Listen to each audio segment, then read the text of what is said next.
Hey guys, tonight we begin with a question that might surprise you. What if everything you learned about ancient trade routes was incomplete? What if the Silk Road, for all its fame and scholarly attention, was just one thread in a vast tapestry of global commerce? And not even the most important one. The ancient world was far more connected than most people realize, and at the center of it all sat India, weaving together civilizations from the Roman Mediterranean to the Spice Islands of Southeast Asia, from the African coast to the mountain kingdoms of Central Asia. So before you get comfortable, take a moment to like the video and subscribe, but only if you genuinely enjoy what I do here. And let me know in the comments where you're tuning in from and what time it is for you. I'm always curious whether you're settling in for the night or listening during the day. If you've got personal experience with India, or remember learning about these ancient civilizations in school back in the 40s or 50s, I'd especially love to hear your stories down below. Your generation lived through the end of European colonialism in Asia and witnessed India's independence, history that younger folks only read about. Now, dim the lights, maybe turn on a fan for that soft background hum, and let's ease into tonight's journey together. When historians talk about ancient global trade, they almost always start with the Silk Road. And yes, that network of caravan routes connecting China to the Mediterranean was important. Caravans loaded with silk and jade did indeed cross the deserts of Central Asia, stopping at oases that became legendary trading posts, Marco Polo and all that. But here's what they don't tell you in most history books. The Silk Road was actually relatively late to the game. And for much of ancient history, it wasn't even the busiest trade network, not by a long shot. The real center of ancient global trade wasn't Chang'an in China or Rome in the Mediterranean. It was India. Specifically, it was a network of Indian Ocean maritime routes and lesser-known land corridors that connected more civilizations, moved more goods, and exchanged more ideas than the famous Silk Road ever did. We're talking about trade networks that were already ancient when Alexander the Great showed up in 326 BCE, and that continued thriving long after the Roman Empire collapsed. Think about India's geography for a moment. Picture a massive subcontinent jutting down into the Indian Ocean, with the Himalayas forming an impassable wall to the north, fertile river valleys running through the interior, and thousands of miles of coastline on three sides. To the west, relatively accessible passes through the mountains into Persia and Central Asia. To the east, more mountains, but also river routes and coastal access to Southeast Asia. And to the south, nothing but open ocean stretching toward Africa, Arabia, and beyond. This wasn't an accident of geography. This was a strategic position at the crossroads of the ancient world. Sailors from Egypt and Arabia could catch the monsoon winds and reach India's western coast in weeks. Merchants from Southeast Asia could follow the same winds in reverse. Caravans could trek through mountain passes to Persia and beyond. And Indian traders, being no fools, took full advantage of every single route. But here's what makes this story particularly fascinating and why we're spending tonight unraveling it. Most of these routes aren't in your average history textbook. The Silk Road gets all the attention because it connects two civilizations that Western historians care about, China and Rome.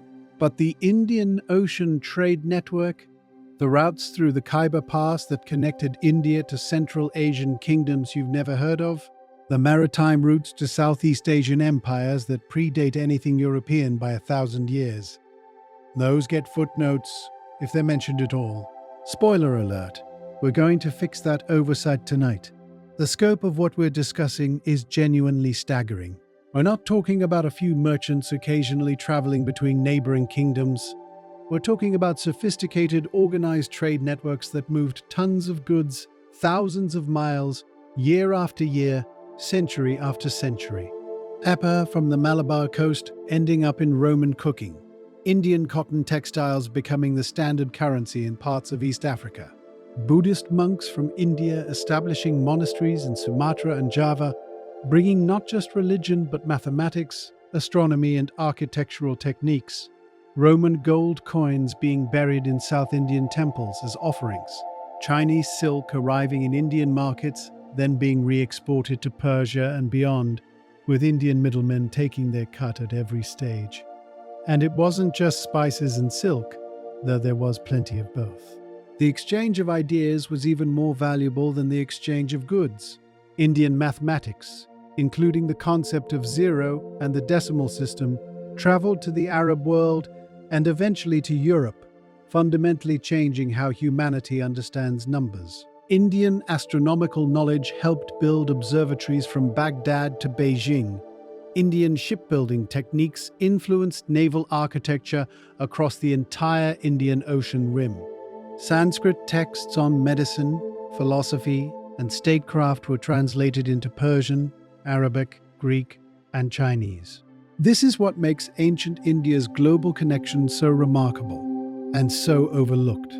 While the Silk Road was primarily about moving luxury goods from point A to point B, India's trade networks were moving entire systems of knowledge, belief, and practice. When an Indian merchant ship sailed for Sumatra, it didn't just carry pepper and textiles.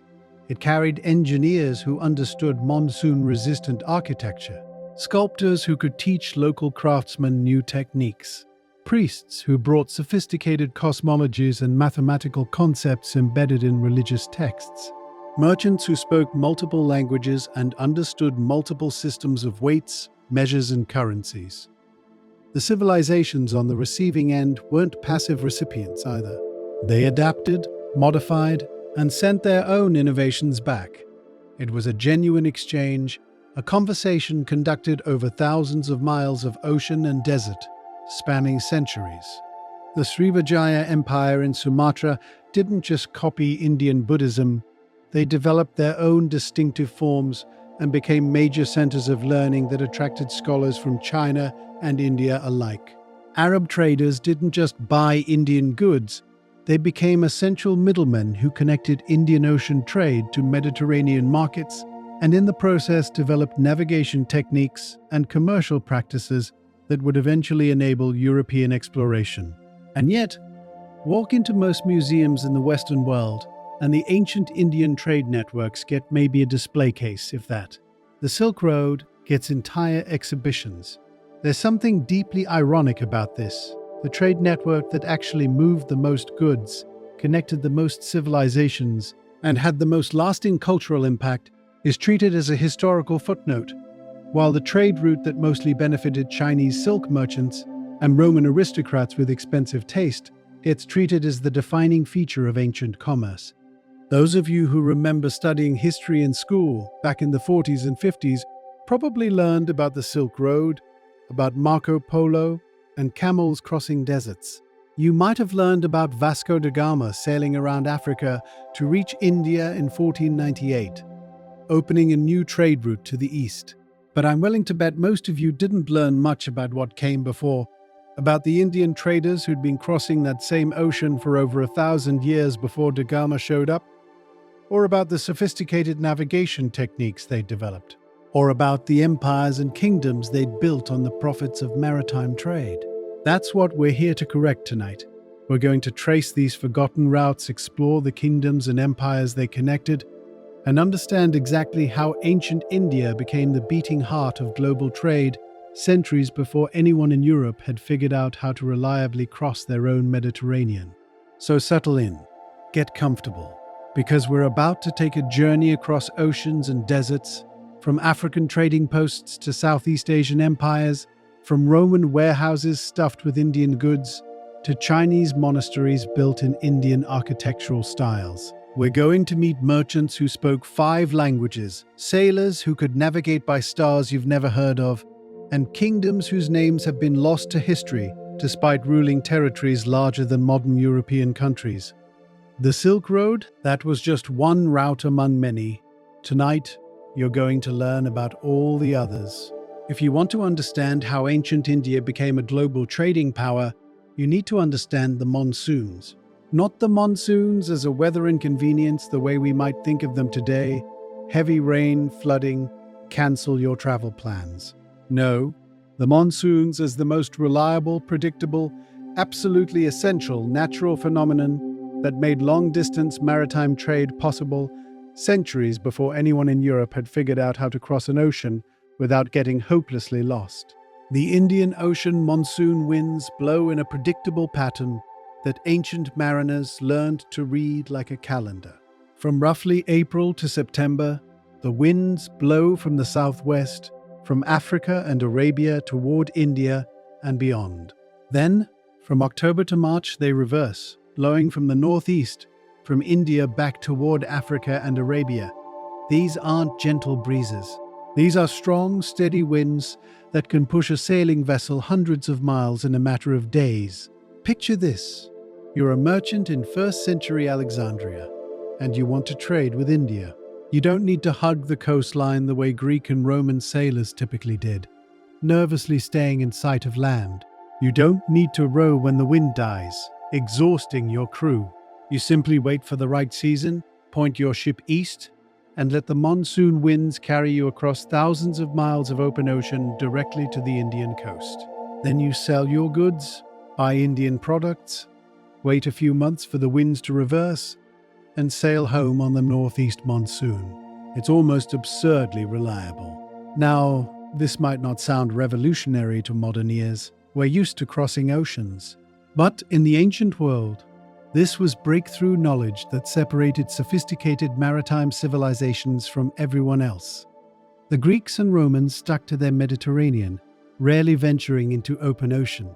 The Chinese developed impressive river navigation, but were much slower to master deep-sea voyaging. But Indian, Arab, and later Southeast Asian mariners figured out the monsoon system early, probably by the first millennium BCE, and they exploited it brilliantly. The evidence for this is everywhere once you start looking.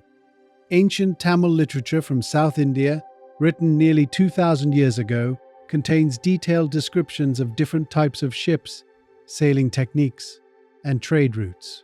These weren't vague, poetic metaphors.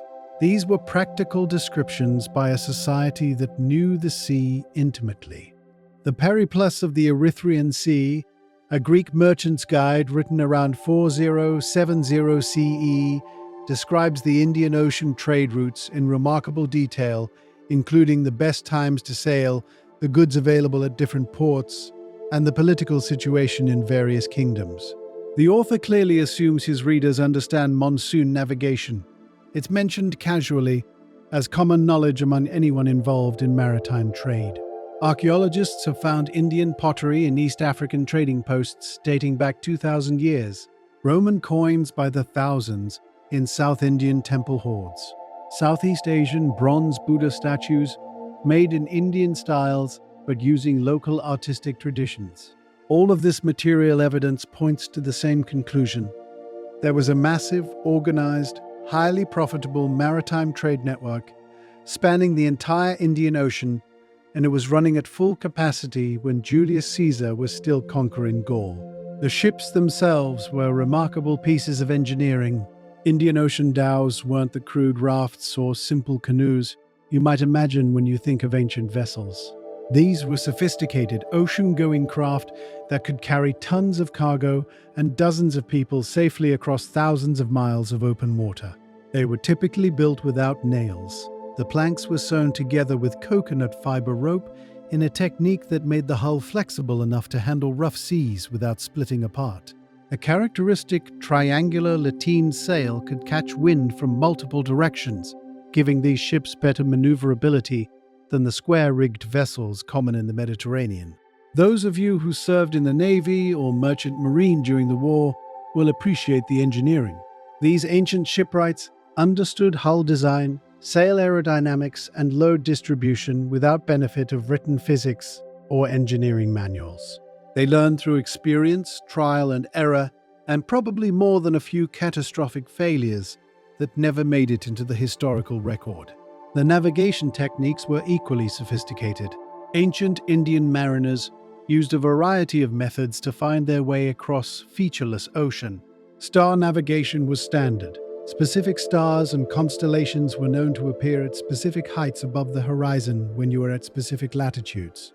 An experienced navigator could tell you almost exactly how far north or south you were just by measuring star positions with simple instruments. They used lead weights to sound the ocean depth. They recognized different types of seaweed and debris that indicated proximity to land. They observed bird behavior, wave patterns, even the color of the water to gather navigational information. And they shared this knowledge. This is crucial to understand. The Indian Ocean maritime trade wasn't controlled by a single empire or dominated by one ethnic group. It was a genuinely multinational enterprise where Tamil merchants from South India, Arab traders from Yemen and Oman, Persian navigators from the Gulf, African merchants from the Swahili coast, and Southeast Asian sailors from Sumatra and Java all participated. They learned from each other, married into each other's families, established trading communities in each other's ports, and gradually developed a shared maritime culture that transcended political boundaries. This is very different from how European maritime trade would later work, with competing national powers trying to monopolize routes and exclude rivals. The ancient Indian Ocean trade was more cooperative, or at least more practically tolerant. A Tamil merchant in 1st century Aden might deal primarily with Arab middlemen who controlled the Red Sea routes to Egypt. Those same Arab traders might have partnerships with Persian merchants who moved goods inland to Mesopotamia. Everyone took their cut. Everyone profited, and the system kept running because it benefited everyone involved. The monsoon system made all of this possible. Without those predictable wind patterns, ancient ships would have had to row or tack constantly, making long-distance voyages prohibitively expensive and dangerous. With the monsoons, a round trip from India to East Africa and back was a predictable, profitable annual voyage that merchants could plan their entire business around. Show up at the right port in the right season, and the wind would literally blow your ship exactly where it needed to go. This is the knowledge that made ancient India wealthy. Not military conquest, not massive agricultural surpluses, not manufacturing superiority, though India had some of each. What made India rich was sitting at the center of this monsoon-powered maritime highway and taking advantage of every opportunity it offered. Let's talk about what happened when Indian merchants rode those monsoon winds east and south, because the results were, quite frankly, extraordinary. We're talking about the creation of entire civilizations that wouldn't have existed without this maritime connection. Southeast Asia, in the first few centuries CE, was not the backward region European colonizers would later characterize it as. It was a sophisticated network of kingdoms and city-states that grew wealthy by controlling strategic passages between the Indian Ocean and the South China Sea. Places like Funan in the Mekong Delta or Srivijaya in Sumatra became major powers not through conquest but through trade. And the foundation of that trade was Indian maritime commerce. The relationship worked both ways. Indian merchants needed Southeast Asian ports as waypoints on the route to China and as sources of valuable goods that China demanded: camphor, sandalwood, exotic woods, spices that didn't grow in India. Southeast Asian kingdoms needed Indian merchants to connect them to the broader Indian Ocean trade network, and to bring Indian cultural innovations that enhanced their prestige and administrative capabilities. What developed was a fascinating cultural synthesis that historians call Indianization, though that term doesn't quite capture the complexity of what actually happened. It wasn't a one-way transmission where Indians showed up and Southeast Asians passively adopted their culture.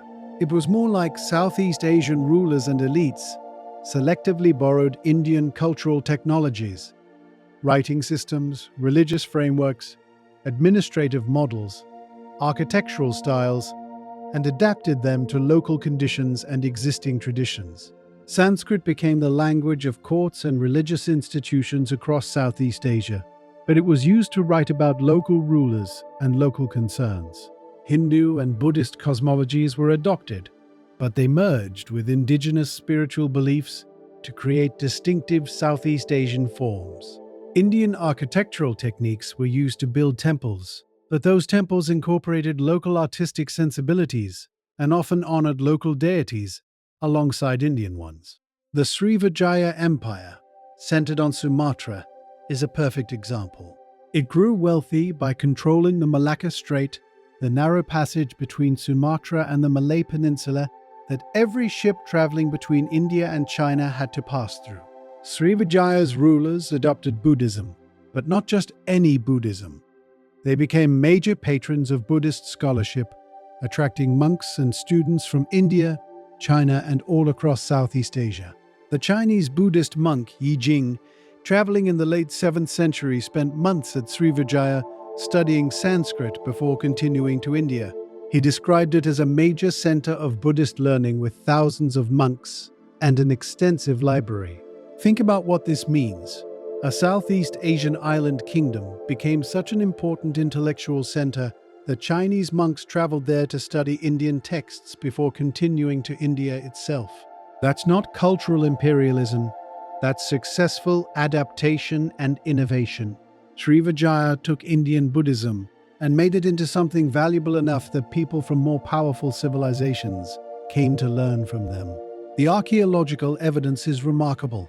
Temples across Java, Sumatra, Cambodia, and Thailand show clear Indian influence in their basic design. The stepped pyramids, the elaborate carved reliefs depicting Hindu epics or Buddhist stories, the use of stone construction techniques that didn't exist in Southeast Asia before Indian contact. But look closer, and you see local innovations everywhere.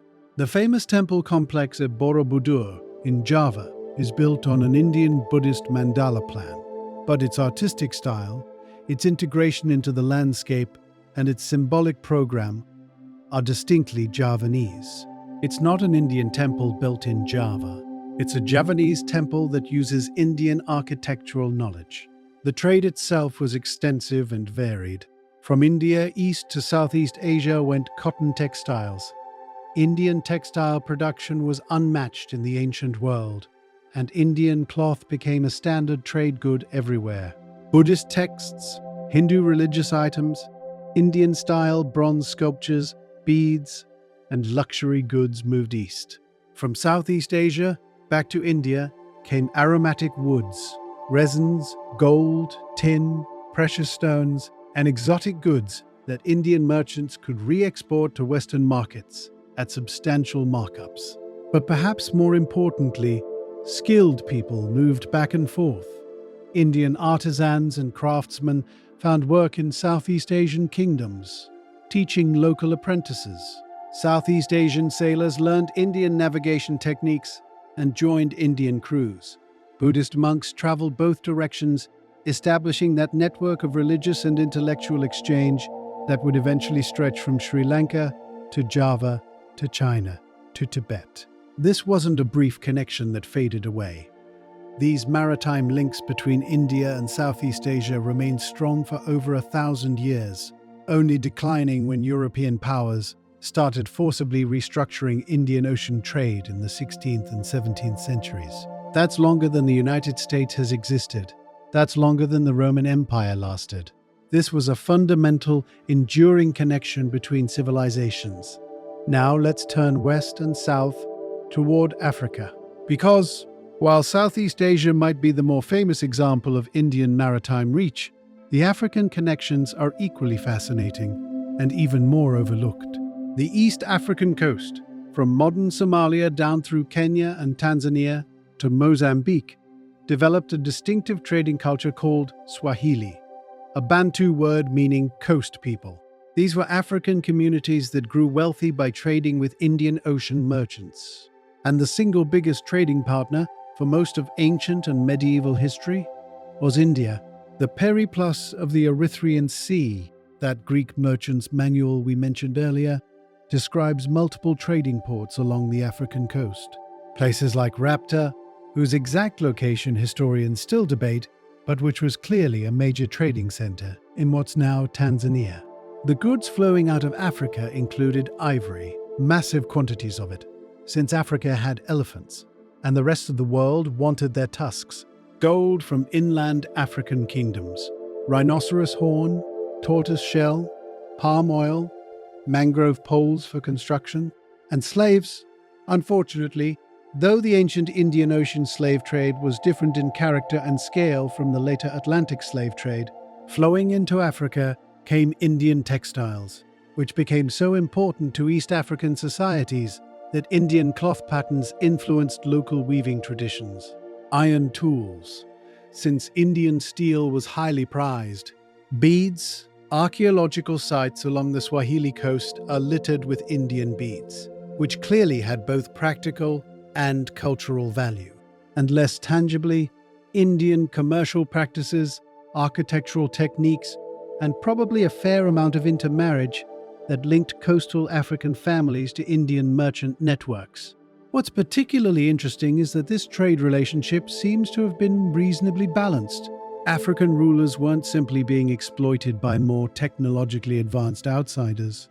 They controlled valuable resources that Indian and Arab merchants desperately wanted, and they used that leverage to ensure favorable terms. The Swahili coast developed its own distinctive culture that borrowed from African, Arab, Indian, and later Persian influences, but remained distinctly African at its core. Swahili architecture used coral stone construction techniques that were locally developed, even if some decorative elements showed Indian influence. Swahili language incorporated Arabic and Indian loanwords for trade goods and maritime terms, but remained structurally a Bantu language. Recent underwater archaeology has revealed shipwrecks along the African coast carrying Indian pottery, confirming that direct trade connections existed. DNA studies of coastal populations show genetic markers indicating Indian ancestry mixed into East African populations, evidence of intermarriage between Indian merchants who settled in African ports and local families. And in India, particularly in Gujarat and South India, there are historical references to African communities, including soldiers and sailors who worked for Indian kingdoms. This two-way flow is important to emphasize. It wasn't Indian merchants showing up, extracting resources, and leaving. It was the establishment of long-term trading relationships that gradually created a shared Indian Ocean maritime culture. Merchants on both sides learned each other's languages. They understood each other's commercial practices. They knew which goods would sell in which markets. They built trust over generations of repeated interactions. Those of you who served in the Navy or spent time at sea will understand what it means to develop this kind of maritime knowledge. You don't learn to cross oceans safely by reading a book or following a map.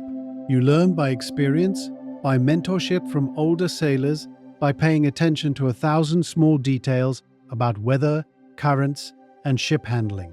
The ancient mariners who built these Indian Ocean trade networks were doing exactly that, developing and passing down a body of practical knowledge that took centuries to accumulate and refine. And here's something that might surprise you. This Indian Ocean maritime trade network was actually more extensive and moved more goods annually than the famous Silk Road, at least until the medieval period. The Silk Road gets more attention because it connected civilizations that historians traditionally focus on: China, Persia, the Roman Empire. But in terms of actual economic impact, the monsoon-powered sea routes mattered more. Ocean shipping is just fundamentally more efficient than overland caravan transport. You can load vastly more cargo on a ship than you can on camels or horses. The per-mile cost is lower. And once you've mastered monsoon navigation, the routes are faster too. Indian merchants understood this advantage and exploited it ruthlessly, in the best possible sense. They positioned themselves as the middlemen between Eastern and Western markets, buying Chinese silk and reselling it to Arab merchants who took it to Mediterranean markets. They bought Southeast Asian spices and sold them to Persian traders. They carried African ivory to Indian workshops, where it was carved into luxury goods, then re-exported to wealthy buyers across Asia.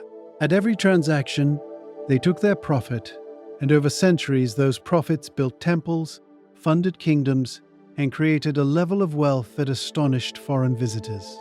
The sophistication of the commercial organization is worth noting. Indian merchants developed credit systems, partnership arrangements, and commercial contracts that allowed them to operate over vast distances and conduct transactions involving people they'd never personally met. A merchant in South India could have an agent in Aden who had connections in Alexandria.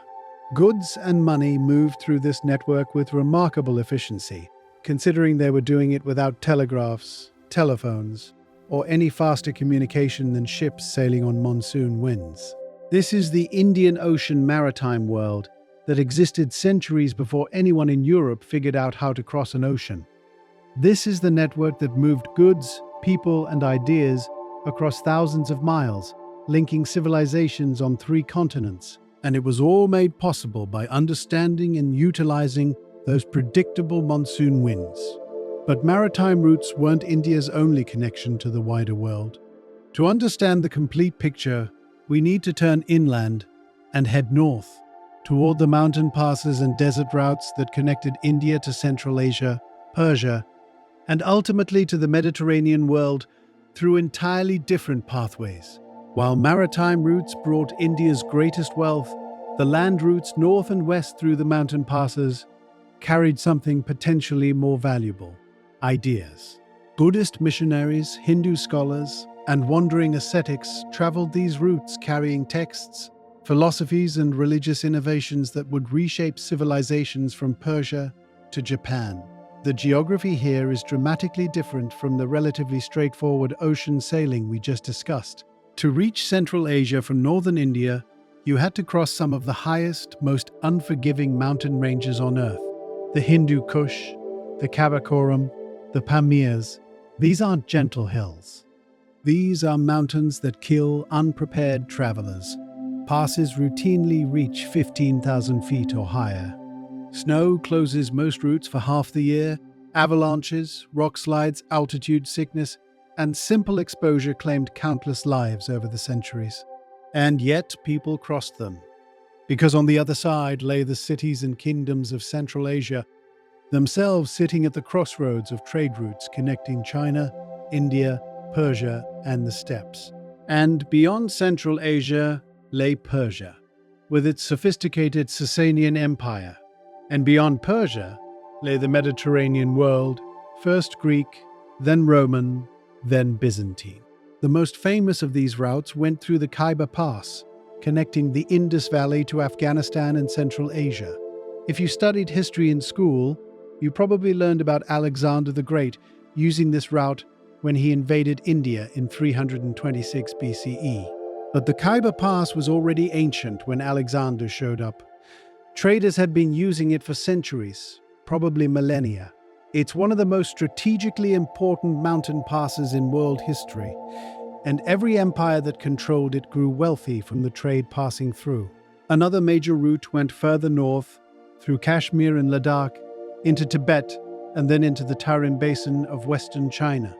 This was a harder journey, higher altitude, more remote, fewer settlements where caravans could resupply, but it allowed trade between India and China to bypass Persia entirely, which mattered when Persian rulers decided to raise tariffs or when political instability made the western routes dangerous.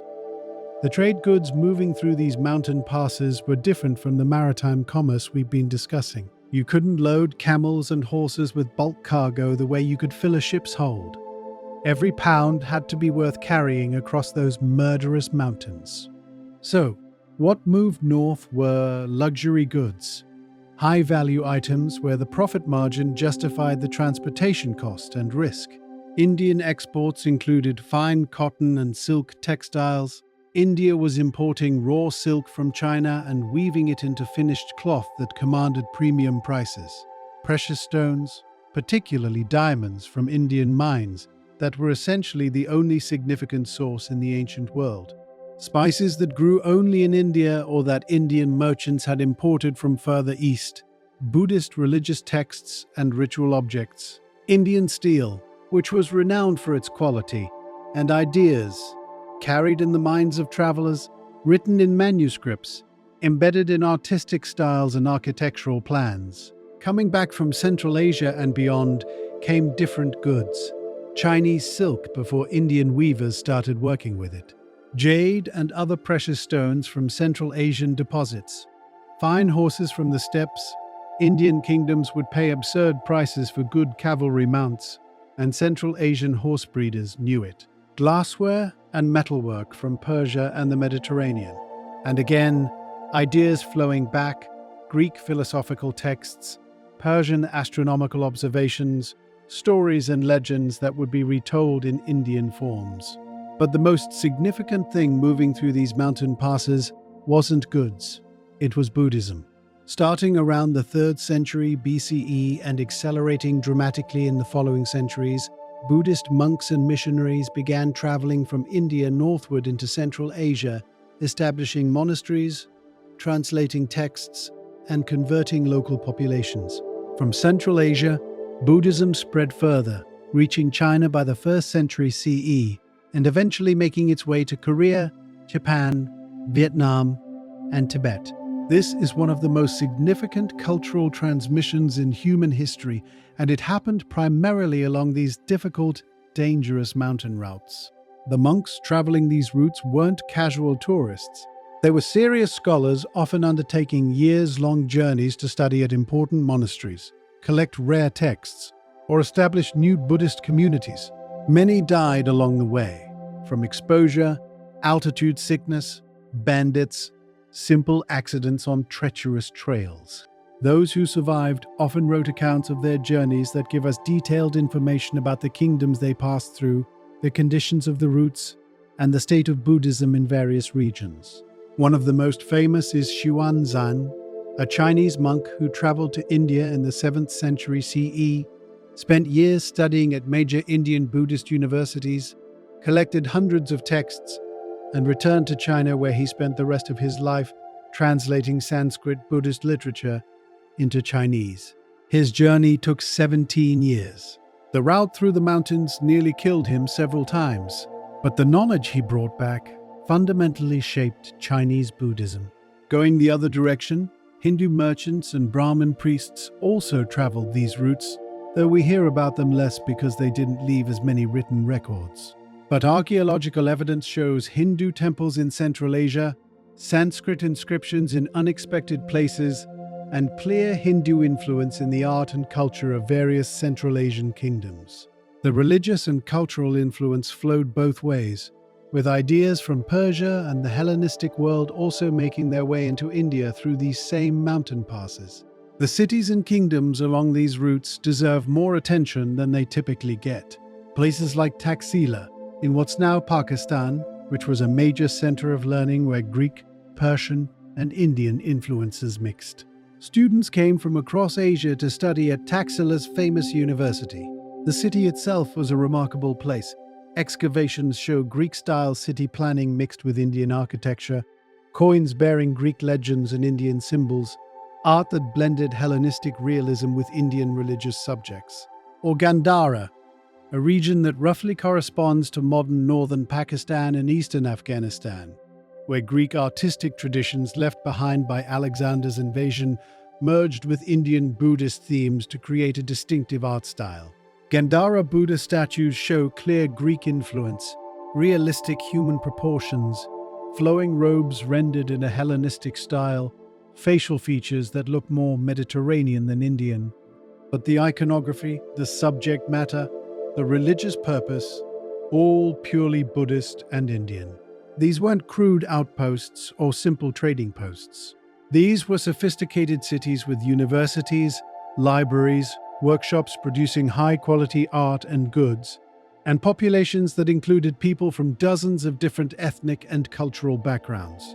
A merchant from South India could find himself sharing a meal with a Persian trader, a Greek craftsman descended from soldiers who had settled there centuries earlier, a Chinese Buddhist monk, and a local Bactrian official. And they'd all find ways to communicate, conduct business, and exchange ideas despite coming from radically different cultures. The commercial organization of these overland routes was different from the maritime trade we discussed earlier. Sea trade could be relatively individualistic. A ship captain with his own vessel and his own cargo could make independent decisions about where to sail and what to trade. But Caravan trade required cooperation. You needed enough people and animals to defend against bandits. You needed guides who knew the routes and the mountain passes. You needed to time your journey so you wouldn't get caught by early winter snow. You needed agreements with the kingdoms and tribes whose territories you were crossing. So, caravan trade organized itself into large, coordinated convoys. Merchants would pool resources, hire guards and guides, agree on a route and schedule, and travel together for protection and efficiency. At major waypoints like Taxila or Balkh or Samarkand, they'd rest, resupply, sometimes break up old partnerships and form new ones, exchange information about conditions ahead, and then continue on. This kind of organization required trust, shared commercial customs, and often family or ethnic networks that spanned the route. Indian merchant families would have relatives or business partners in Central Asian cities. Sogdian merchants from Central Asia, who were particularly important in facilitating trade between China, India, and Persia, had their own networks stretching across thousands of miles. Letters and contracts from this period show remarkable sophistication in handling long-distance trade, including credit arrangements, partnership agreements, and even primitive insurance systems where merchants pooled resources to cover losses from banditry or accidents. Those who served in logistics or supply chains during the war will appreciate what this took. Moving goods over hostile terrain, coordinating timing so everyone arrives when they're supposed to, dealing with unpredictable delays and problems. It's not simple. These ancient merchants were doing it without radios, without vehicles, without weather forecasts, without any of the tools modern logistics relies on. Just experience, careful planning, and hope that everything would work out. If you've got memories of your father or grandfather talking about doing business in the old days, when everything moved slower and required more personal relationships, drop a comment. I'd be curious to hear about those generational differences in how commerce worked. Now we come to what might be the most dramatic part of this story. The moment when the Roman Empire discovered it had an insatiable appetite for Indian goods and proceeded to hemorrhage gold, trying to satisfy it. Because that's essentially what happened. For several centuries, the Romans sent so much gold and silver east to pay for Indian exports that it actually affected the Roman economy, and Roman authors complained bitterly about it. Pliny the Elder, writing in the 1st century CE, estimated that India drained 50 million sesterces from the Roman Empire annually. That's roughly equivalent to several tons of gold and silver, leaving the Mediterranean world every single year to pay for pepper, pearls, precious stones, textiles, and ivory from India. Pliny called it the bill of our luxuries, and complained that Roman women's desire for pearls and silk was bankrupting the empire. He wasn't entirely wrong. To understand how this happened, we need to look at the Red Sea route, which connected the Mediterranean world to the Indian Ocean trade network. This route was technically available earlier, but it really exploded in volume after the Romans conquered Egypt in 30 BCE and gained direct control of Red Sea ports. The route worked like this. Goods from India would sail across the Indian Ocean on the southwest monsoon, arriving at ports along the western coast of India around May or June. There, Indian merchants would sell to Arab and Egyptian middlemen, or sometimes Roman merchants who'd made the journey themselves.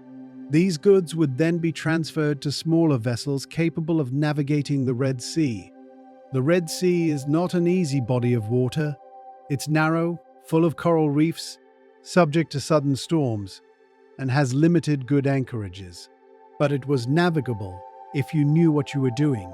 Ships would sail up the Red Sea to ports like Berenike or Myos Hormos on the Egyptian coast. From there, goods were transferred to camel caravans that crossed the eastern Egyptian desert to the Nile Valley. This desert crossing was brutal. Several days through waterless wasteland where a wrong turn or bad timing could mean death for the entire caravan. But the Romans built fortified way stations at regular intervals and maintained wells, making it relatively safe if you had proper guides and adequate water supplies. Once goods reached the Nile, they could be shipped downriver to Alexandria, which was the Roman Empire's second largest city and its primary gateway to the east. From Alexandria, Indian goods were distributed throughout the Mediterranean world, reaching Rome, Athens, Antioch, and every other major city where wealthy people wanted luxuries. The demand in Rome was extraordinary. Roman aristocrats wanted Indian pepper to season their food. Pepper became so valuable it was literally used as currency in some contexts, and Roman soldiers were sometimes paid partially in pepper. Wealthy Roman women wanted Indian pearls and precious stones for jewelry. Indian cotton and silk textiles became status symbols. Wearing Indian cloth meant you could afford imports from literally the other side of the known world. Ivory from Africa via Indian merchants was carved into decorative items, furniture inlays, and luxury goods. But here's what's particularly interesting. The Romans had very little that India actually wanted in return. Oh, they sent wine, which sold moderately well to Greek and Roman expatriate communities in India. They sent some manufactured goods, particularly glassware and certain metal items. They sent Mediterranean coral, which Indians used for decoration and in traditional medicine. But none of this came close to balancing the trade deficit. So the Romans paid in gold and silver, massive quantities of it. And we know this happened because archaeologists keep finding Roman coins in India. These aren't isolated finds. We're talking about thousands of Roman coins found in India, particularly in the south, Kerala, Tamil Nadu, and surrounding regions. Some are found in archaeological excavations of ancient ports. Some turn up in temple hoards where they were offered as donations. Some are found in burial sites. The sheer quantity tells you this wasn't occasional trade. This was systematic, sustained commerce on an enormous scale. The most famous Indian port for Roman trade was Muziris, located in modern Kerala. Ancient sources describe it as one of the greatest ports in India, a place where ships from across the Indian Ocean converged, and where Roman merchants established permanent trading stations. The Periplus of the Erythraean Sea provides detailed information about Muziris, what goods were available, how to approach the harbor, what the political situation was like. For Roman merchants, this was essential intelligence that could make the difference between profit and disaster on a voyage that took years and cost fortunes. Archaeological excavations of Patanam, which is probably ancient Muziris, have uncovered remarkable evidence. Roman amphorae sherds by the thousands, showing that Roman wine and other goods were being imported. Indian pottery styles that show clear Roman influence in their forms. Beads, gems, and other trade goods. Most tellingly, evidence of Roman-style warehouse construction and harbor facilities that Indians built to accommodate Mediterranean traders. Another important site is Arakamedu on India's southeastern coast. Excavations there have found evidence of what was essentially a Roman trading colony, complete with Roman architectural features, Mediterranean pottery, Roman coins, and even what appears to be a Roman warehouse facility. This wasn't just Indians trading with visiting Romans. This was Romans living in India, establishing permanent commercial presences, learning local languages, and presumably marrying into local families. The cultural exchange that came with this commerce is fascinating. Indian dock workers learned enough Latin and Greek to conduct business. Roman merchants learned enough Tamil or other local languages to negotiate and understand market conditions. Indian merchants picked up Mediterranean accounting practices. Roman merchants adopted Indian commercial customs. And inevitably, ideas flowed both directions alongside the trade goods. Indian philosophical and religious texts made their way to the Mediterranean world, though the Romans didn't always understand what they were reading. There are references in Roman literature to Indian philosophers and their ideas, usually garbled and misunderstood, but showing that Romans were at least aware that India had sophisticated intellectual traditions. Some scholars think certain Neoplatonic ideas that emerged in late Roman philosophy show Indian influence, though proving direct transmission is difficult. medical knowledge definitely flowed both directions. Roman medical texts mention Indian drugs and treatments. Indian medical texts, particularly later ones, mention conditions and treatments that seem to show Greek medical influence. When you have merchants spending months or years in foreign ports, waiting for monsoon winds to reverse so they can sail home, they're going to get sick. They're going to need local doctors. Those doctors are going to learn about foreign medical practices, and gradually, medical knowledge spreads. The Romans were also fascinated by Indian animals, particularly elephants. Indian elephants had been used in warfare since Alexander's time. Hellenistic kings and later Roman generals all tried to acquire and train war elephants. But the Romans also wanted elephants for spectacles, for triumphal processions, for impressing the crowds. Indian mahouts, elephant trainers, were sometimes brought to Rome along with their animals, establishing small Indian communities in Mediterranean cities. But let's be honest, the real story is the gold, because the flow of precious metals from Rome to India was so substantial that it became a political and economic issue in the Roman Empire.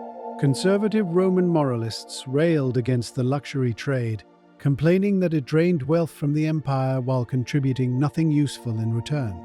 They had a point, economically speaking.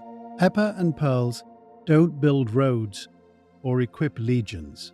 The gold flowing east might have been better spent on infrastructure or military needs. Indian merchants, meanwhile, were perfectly happy to accept Roman gold. India had its own sources of gold, but more is always better when you're in the business of accumulating wealth. That gold was used to fund temple construction. Many of the magnificent temples of South India from this period were built with wealth generated by Roman trade.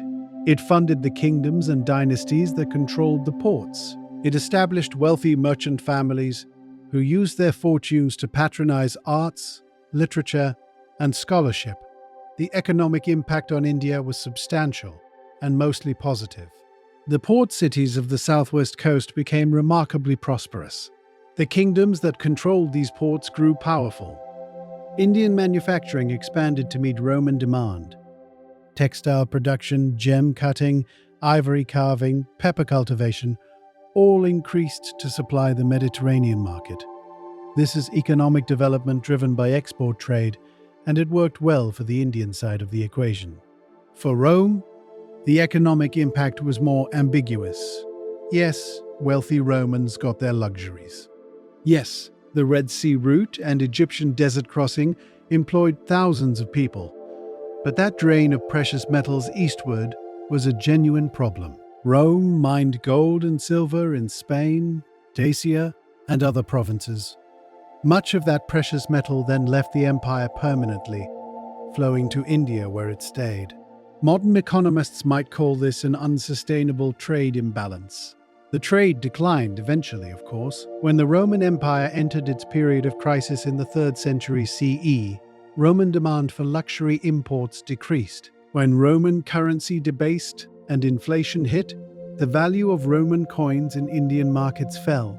When political instability made the Red Sea route dangerous, the volume of trade dropped.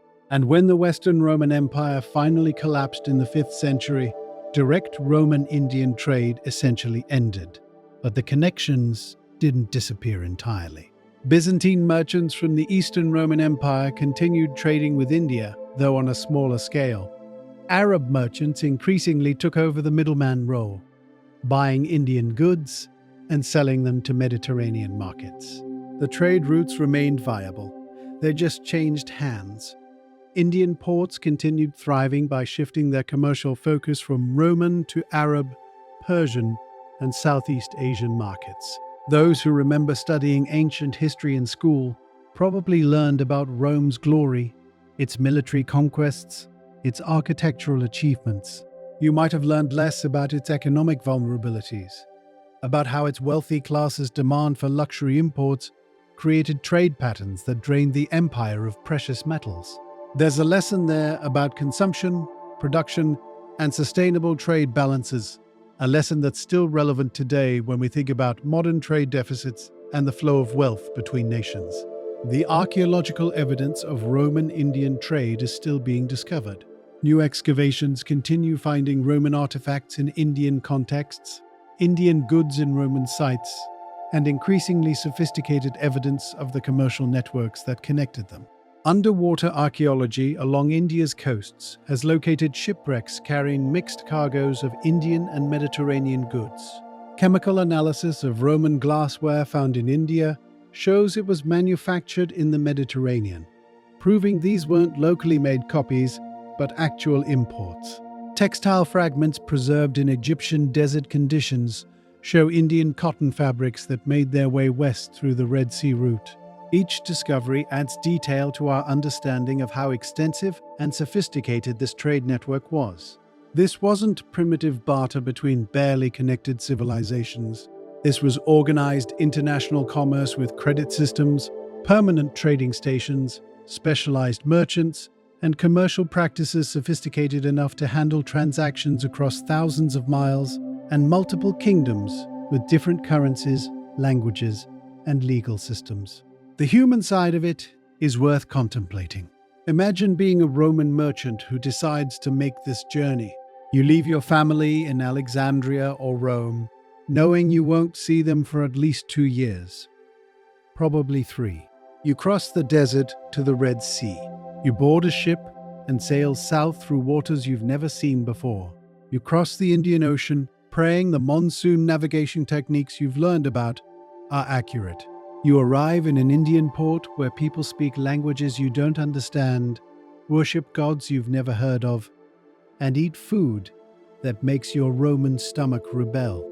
You're there for months, learning enough of the language to conduct business, adapting to the heat and the unfamiliar diseases, negotiating with merchants who think very differently about time, contracts, and commercial relationships than Romans do. And if you survive, if you don't die of disease, shipwreck, bandits, or simple bad luck, you load your ship with goods worth a fortune in Roman markets and attempt the return journey. Cross the Indian Ocean again, navigate the treacherous Red Sea, cross the desert, finally reach Alexandria and civilization as you know it. And if you've done everything right, you're now wealthy. Wealthy enough to never need to work again, or wealthy enough to fund another expedition and potentially become one of the great merchants of your age. Some merchants made this journey repeatedly, becoming specialists in the India trade. They learned Tamil or other Indian languages fluently. They married into Indian merchant families, establishing kinship ties that facilitated business. They lived between two worlds, equally comfortable negotiating in an Indian bazaar and a Roman forum. These cosmopolitan merchants were the human bridges that connected civilizations. And on the Indian side, there were merchants who specialized in the Roman trade, who learned Latin and Greek, who understood Roman commercial customs and Roman tastes, who could anticipate what would sell well in Mediterranean markets months or years before their goods arrived there. These were sophisticated businessmen running complex international operations with remarkable efficiency given the technology available to them. The Red Sea route and the Roman-Indian trade it facilitated is one of those historical phenomena that deserves far more attention than it typically gets. When we think of Rome, we think of legions and emperors, roads and aqueducts, gladiators and the Colosseum. We think less often about the international trade networks that brought luxury goods from India to wealthy Roman homes, or about the gold flowing east that helped fund the construction of South Indian temples and kingdoms. But economically, culturally, and in terms of connecting civilizations, this trade mattered enormously. It's also a reminder that globalization isn't new. The ancient world was far more connected than most people realize. Goods, people, and ideas moved across vast distances, linking civilizations on 3 continents into networks of exchange and interaction. The specific routes changed over time, the dominant powers shifted, the technologies improved, but the fundamental pattern of long-distance trade connecting distant civilizations was already well established 2,000 years ago. Now, as we move toward the end of tonight's journey, it's worth stepping back and asking, what did all of this mean? What legacy did these ancient trade networks leave behind? Because the influence of these connections didn't end when the specific routes declined, or when political circumstances changed. The effects rippled outward across centuries and shaped the world we live in today. Start with language. Sanskrit, that ancient Indian language of scholarship and religion, spread along the trade routes and influenced languages from Java to Tibet to Central Asia. Even today, Southeast Asian languages contain numerous Sanskrit loanwords, particularly for concepts related to government, religion, philosophy, and the arts. Thai, Javanese, Khmer, Burmese. When you learn that the word for king in Thai comes from Sanskrit Raja, or that the Khmer word for temple derives from Sanskrit prasada, you're seeing linguistic evidence of those ancient trade connections. The decimal system and the concept of zero, which Indians developed and which fundamentally changed how humanity does mathematics, spread west along these trade routes. Arab mathematicians learned it from Indian scholars, then transmitted it to Europe, where it eventually replaced the cumbersome Roman numeral system. Every time you write a number using digits instead of Roman numerals, every time you use zero as a placeholder, you're using a mathematical innovation that traveled from India to the world along the routes we've been discussing tonight. Buddhism spread throughout Asia, followed trade routes almost exactly. Where merchants went, monks followed, or often traveled together. The great Buddhist centers of Central Asia, like the caves at Dunhuang or the monasteries of the Tarim Basin, were located along trade routes because that's where people, resources, and ideas congregated. Buddhism reaching China, Korea, and eventually Japan is a direct result of these trade networks. And Buddhism didn't just bring religious ideas. It brought architectural techniques, artistic styles, philosophical concepts, and social institutions that transformed the societies that adopted it. The cultural impact on Southeast Asia was particularly profound. The great temple complexes of Angkor Wat in Cambodia, Borobudur in Java, the ancient cities of Thailand and Burma, all of these show clear Indian influence in their architecture, iconography, and religious foundations. But they're not copies of Indian temples. They're Southeast Asian creations that used Indian cultural technologies to express local religious and political ideas. It's synthesis, not simple imitation. Genetic studies of modern populations show the biological legacy of these ancient connections. Coastal populations in East Africa show Indian genetic markers from ancient intermarriage between Indian merchants and local families. Southeast Asian populations show similar evidence. You can literally trace the ancient trade routes through DNA analysis, seeing where populations mixed and creating genetic evidence of long-term interactions between civilizations.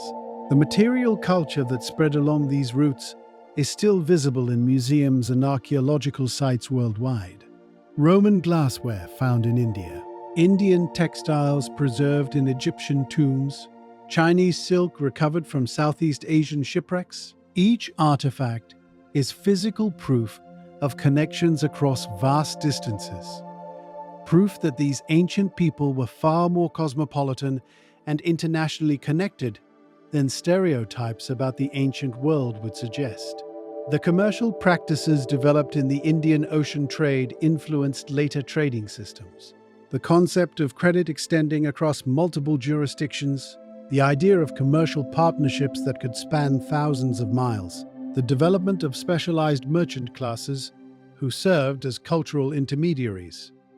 These weren't invented from scratch in medieval Europe or in early modern global trade. They evolved from practices that ancient Indian Ocean merchants developed over centuries of long-distance commerce. Even modern shipping routes follow similar paths. Vessels traveling from the Persian Gulf to Southeast Asia today pass through the same waters ancient dhows navigated. The Strait of Malacca remains one of the world's busiest shipping passages, just as it was crucial for ancient trade. The ports that thrived in ancient times, Alexandria, Aden, Mumbai, Colombo, Singapore, many are still major ports today, testament to the enduring strategic importance of certain geographical positions. But perhaps the most important legacy is conceptual. These ancient trade networks proved that different civilizations could interact peacefully and profitably across vast distances. They demonstrated that cultural exchange doesn't require conquest or colonization. They showed that commerce and intellectual exchange can be mutually beneficial, with both sides gaining from interaction.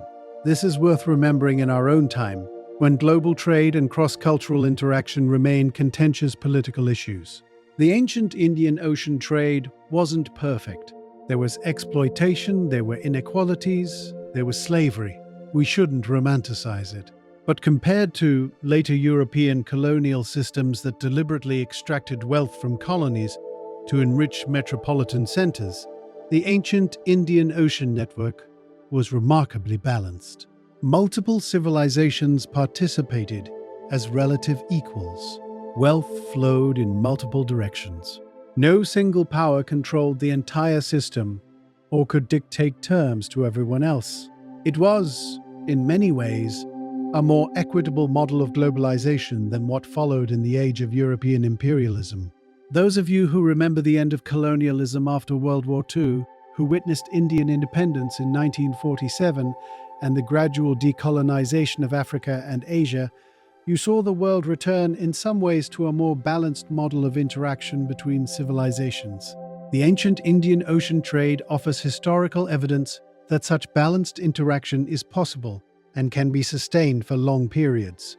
It's a reminder that the European colonial period was an aberration, not the natural or inevitable pattern of how civilizations interact. Modern scholarship continues uncovering new aspects of these ancient networks. Underwater archaeology, using sophisticated diving and remote sensing technology, is locating shipwrecks that reveal what goods were actually being transported and how ships were constructed. Chemical analysis of artifacts can determine where materials originated, tracing trade routes with scientific precision. Ancient DNA analysis reveals population movements and mixing that written records never mentioned. Satellite imagery helps archaeologists locate buried port cities and trace ancient roads that have disappeared from surface view. Each new discovery adds complexity to our understanding. We're learning that trade connections existed earlier than previously thought, that they were more extensive, that the goods and ideas flowing through them were more diverse. We're discovering that ancient people were more sophisticated navigators, more capable engineers, more cosmopolitan in their outlook than earlier scholars assumed. The stereotypical view of ancient and medieval societies as isolated, provincial, and technologically primitive doesn't survive contact with the archaeological evidence. India's central role in these networks is becoming increasingly clear, not because Indian scholars are promoting nationalist history, but because the evidence keeps pointing in that direction. India's geographical position, its monsoon-powered maritime access, its mountain passes to Central Asia, its valuable exports, and its intellectual and religious innovations made it the natural hub of ancient global trade. Understanding ancient globalization requires understanding India's role, just as understanding modern globalization requires understanding America's role in the 20th century, or China's role in the 21st. The routes themselves continued functioning in various forms well into the modern era. Arab and later European traders used the same monsoon winds to cross the Indian Ocean that ancient Indian mariners had mastered. The Khyber Pass remained strategically crucial for centuries, fought over by Persians, Greeks, Mongols, Mughals, British, and finally independent nations. Southeast Asian ports that thrived on ancient Indian trade became crucial during the age of European exploration and colonization, precisely because they'd been important for so long that they developed the infrastructure and commercial culture necessary for international trade. When Vasco da Gama reached India in 1498, an event European history treats as the beginning of the age of exploration and global trade, he wasn't discovering trade routes. He was using routes that had been in operation for over 1,000 years, guided by an Indian pilot who knew the monsoon system perfectly. The Portuguese, Dutch, and later British weren't creating the Indian Ocean trade network.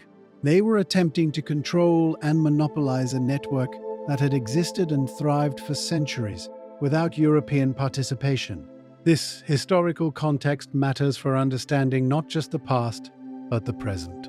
When we talk about global trade today, when we debate the benefits and costs of international commerce, when we discuss cultural exchange and globalization's impact, we're continuing conversations that ancient societies were already having.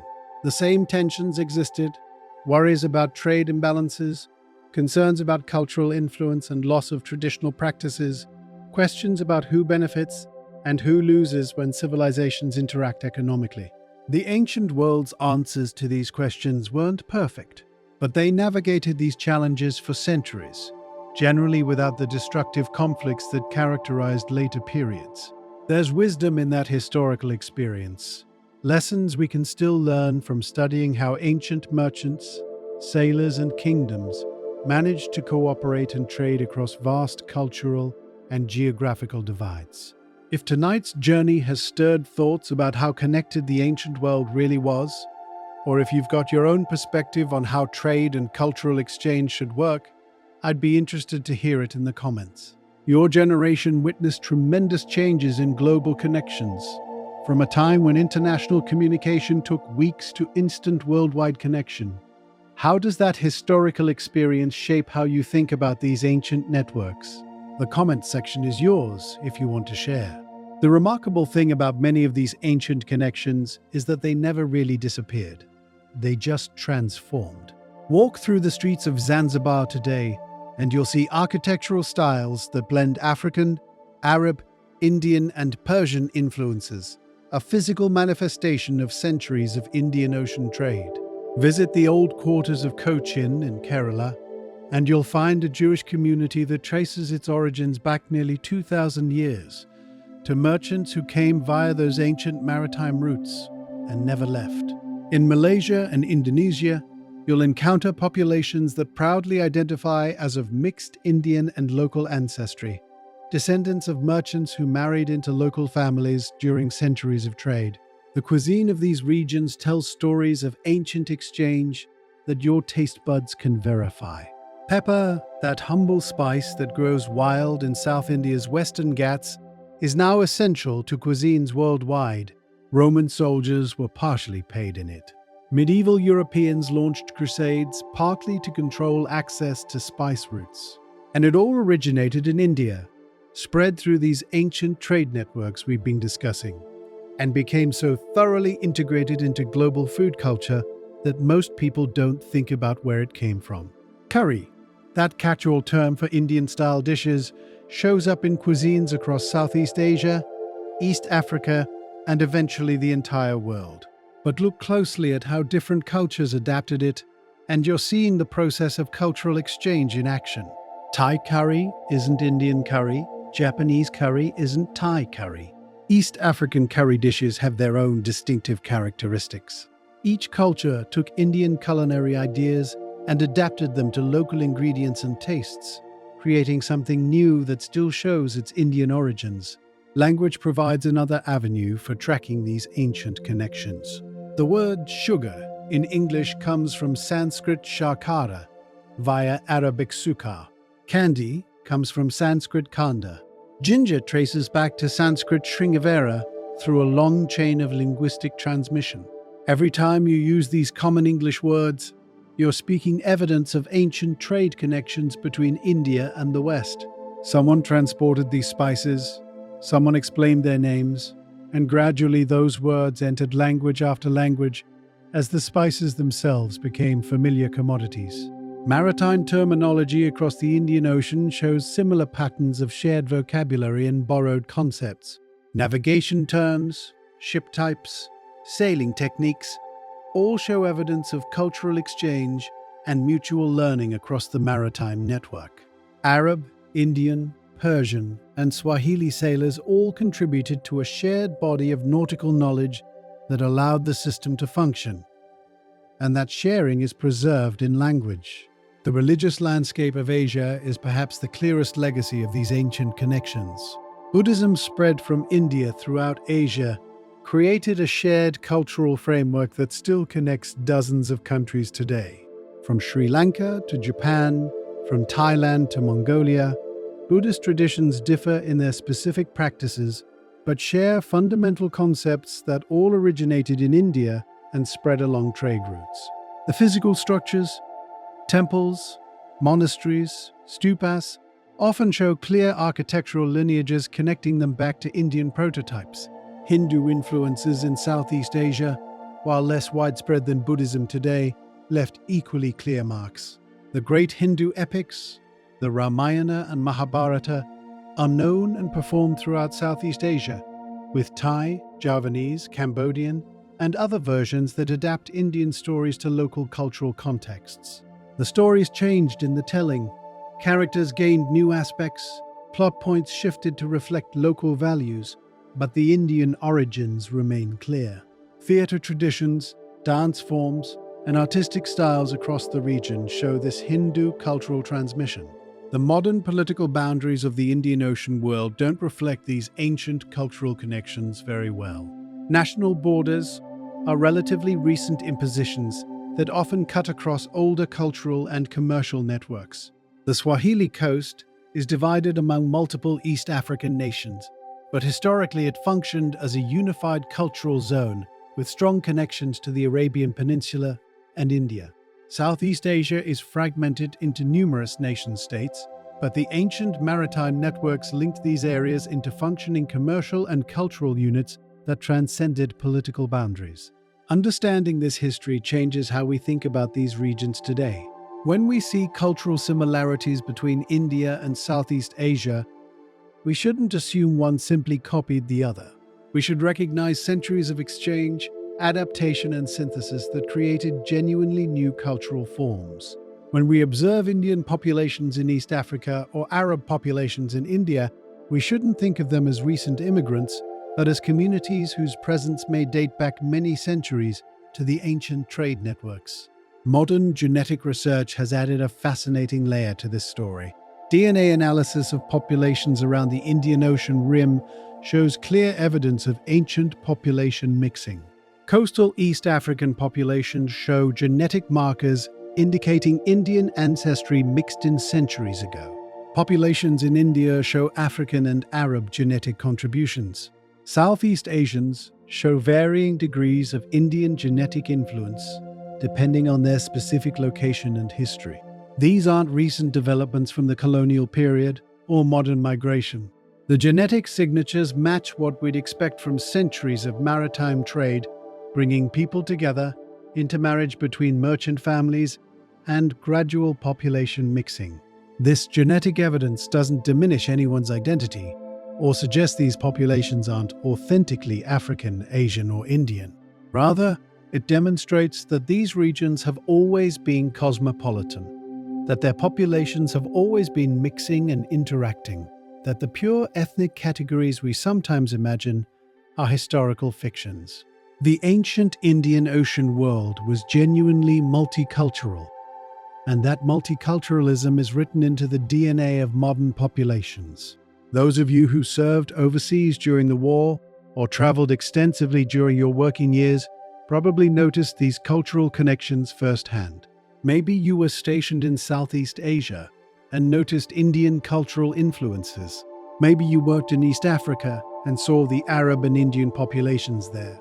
Maybe you traveled for business and observed how interconnected these societies were, despite being on different continents.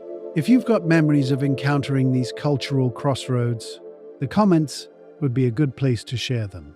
The commercial practices that developed in the ancient Indian Ocean trade influenced how business was conducted well into the modern era. The concept of a cosmopolitan merchant class that operates across cultural and political boundaries, speaking multiple languages, and understanding multiple commercial systems, that's not a modern invention. That's exactly what Indian Ocean merchants were doing 2,000 years ago. The practices evolved, the scale increased, the technology changed, but the fundamental model of the intercultural trader remained remarkably consistent. Partnership arrangements between merchants of different ethnicities and religions were common and apparently worked well enough to sustain themselves across generations. An Indian Hindu merchant might have a Muslim Arab partner in Aden, a Buddhist agent in Sumatra, and a Christian associate in Alexandria, not because he was especially tolerant or enlightened by modern standards, but because this was simply good business. Trust had to exist across religious and cultural boundaries for the system to function, and apparently it did most of the time. This doesn't mean everything was peaceful and harmonious. Pirates operated in these waters. They always do where valuable goods are transported. Political conflicts sometimes disrupted trade routes. Religious differences occasionally sparked conflicts. Economic competition could turn ugly. The ancient Indian Ocean trade wasn't a utopia. But compared to the deliberate exploitation and extraction that characterized European colonialism, it represented a more balanced system, where multiple parties could profit and where cultural exchange was generally voluntary rather than imposed by military force. The architectural legacy is visible across the entire Indian Ocean rim. Port cities that thrived on this trade developed distinctive architectural styles that blended influences from multiple cultures. The old city of Muscat in Oman shows Arab, Persian, and Indian influences.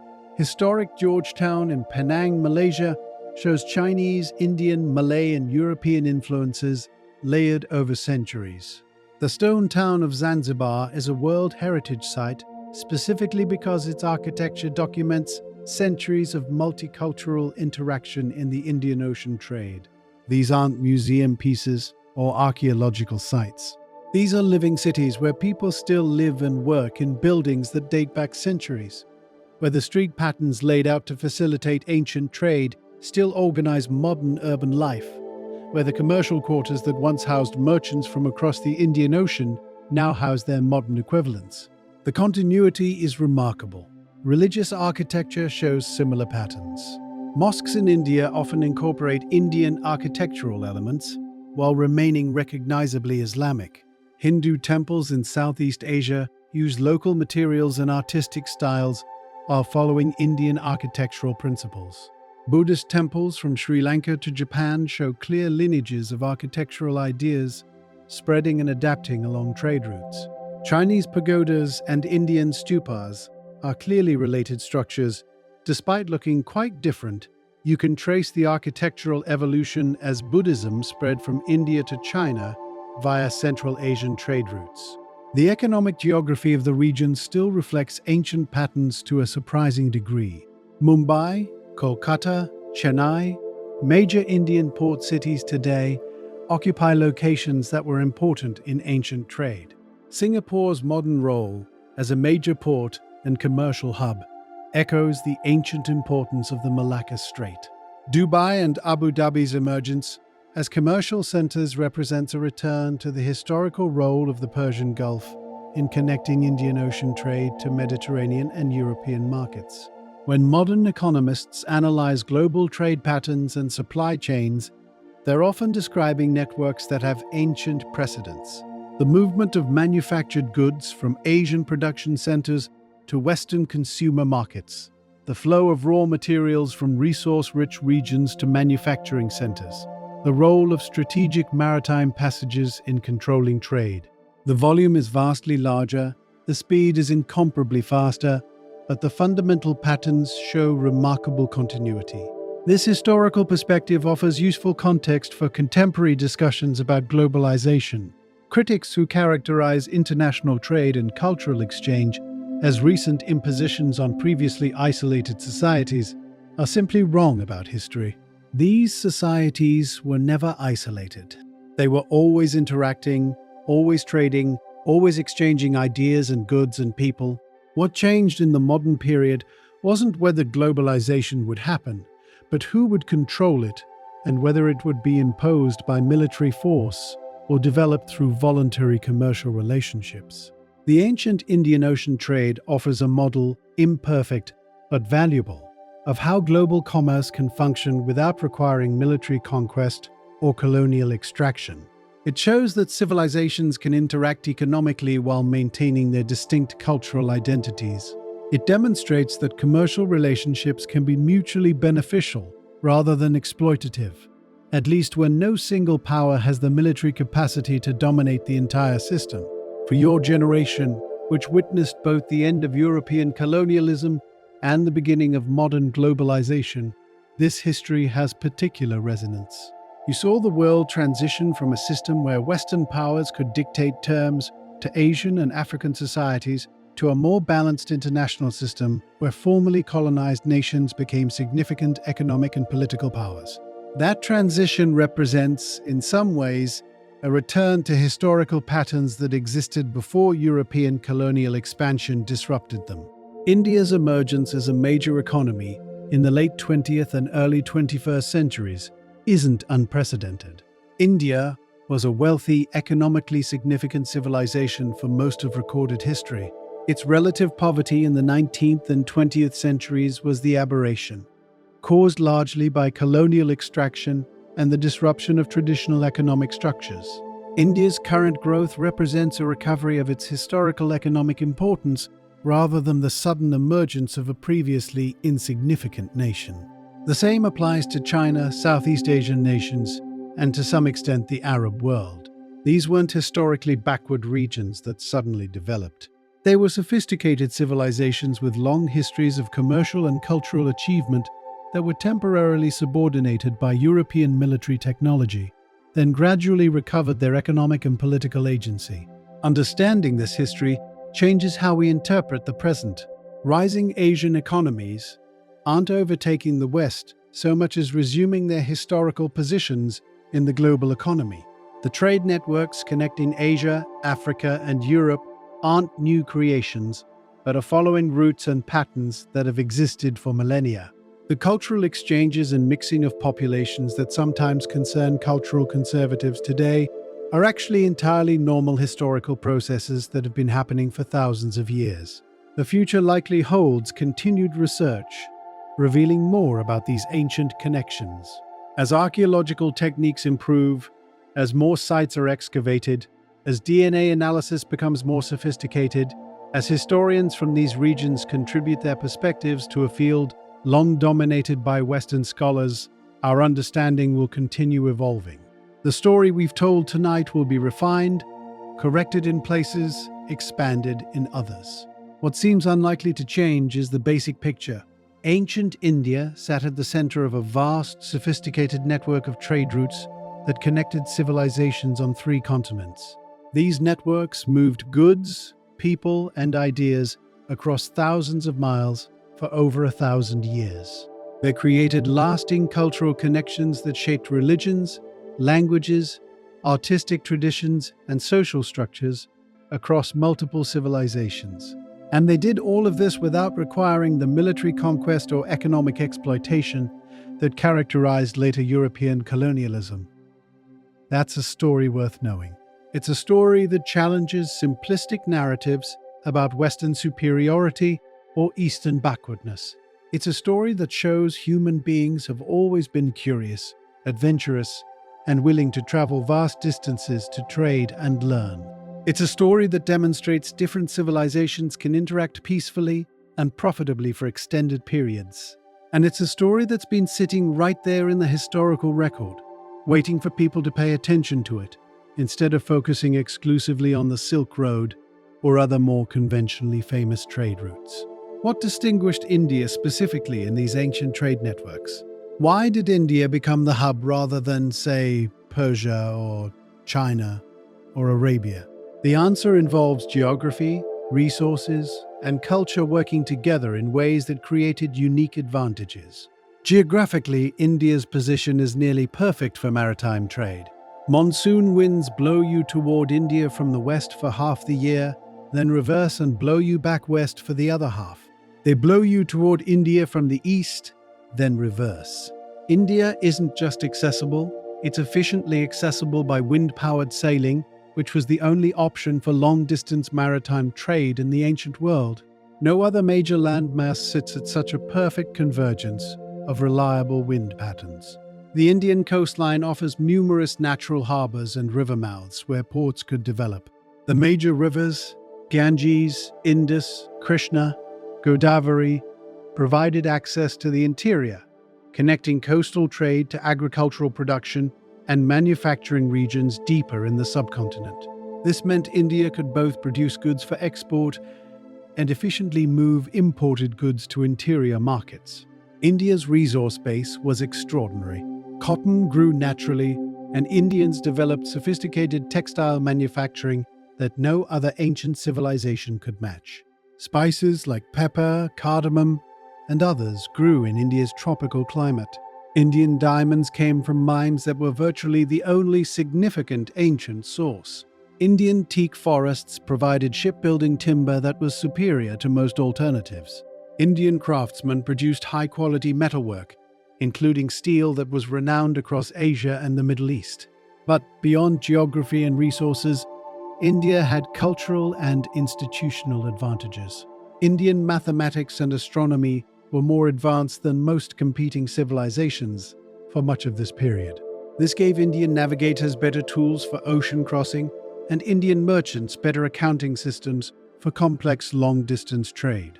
Indian linguistic traditions meant there were always people who could learn foreign languages and serve as intermediaries. Sanskrit provided a language of scholarship and religion that could be learned by foreign students, facilitating intellectual exchange. Indian religious traditions, particularly Buddhism and Hinduism, proved remarkably exportable. They offered sophisticated cosmologies, ethical systems, and social structures that other civilizations found valuable. This wasn't accidental. These traditions developed in an Indian context that already included extensive cultural diversity and long-distance trade, so they had to be adaptable and portable to succeed. When Buddhist monks traveled to Southeast Asia or Central Asia, they were bringing religious systems that were already designed to work in multicultural contexts. Indian political structures are often fragmented into multiple competing kingdoms, generally supported rather than hindered trade. Indian kings understood that taxing commerce was more profitable than trying to monopolize it. They built ports, maintained roads, provided security, and settled disputes, all things that facilitated trade. The competition between kingdoms sometimes sparked conflicts, but it also meant merchants could often play kingdoms off against each other to get favorable terms, and it prevented any single power from becoming extractive or monopolistic. Indian merchant communities developed sophisticated organization. Merchant guilds with written charters, internal governance, and mechanisms for resolving disputes existed in ancient India. These guilds could negotiate collectively with kings, establish commercial rules, and enforce contracts among their members. They could pool resources for large expeditions, share risk, and maintain commercial networks across vast distances. This level of organization gave Indian merchants advantages in competing with foreign traders. Indian maritime traditions were exceptionally strong, particularly in South India and Gujarat. These regions produced skilled sailors, knowledgeable navigators, and innovative shipbuilders. Indian merchants didn't just wait for foreign traders to show up. They built their own ships and sailed to foreign ports. Indian vessels reached Southeast Asia, East Africa, the Arabian Peninsula, and the Persian Gulf regularly. This proactive approach to maritime trade gave Indian merchants control over their own commerce, rather than leaving them dependent on foreign middlemen. The religious and philosophical climate in India supported the kinds of long-distance trade and cultural exchange we've been discussing. Unlike some civilizations where religious authorities opposed contact with foreigners or condemned commercial activity, Indian religious traditions generally accommodated both. Merchants were a respected class in Indian society. Making money through honest trade was considered legitimate and honorable. This cultural acceptance of commerce and commercial people meant talented individuals entered trade rather than avoiding it. Indian monetary systems were relatively sophisticated. Multiple kingdoms issued coins in standardized weights and purities. Money changers existed in major ports to facilitate exchange between foreign and local currencies. Credit systems operated across long distances.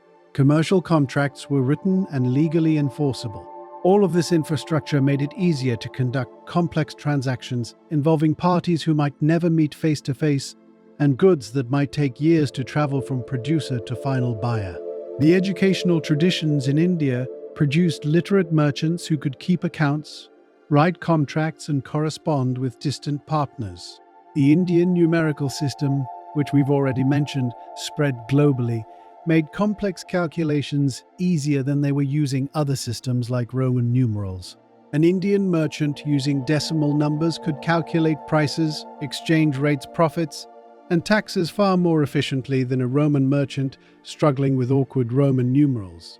This was a genuine competitive advantage.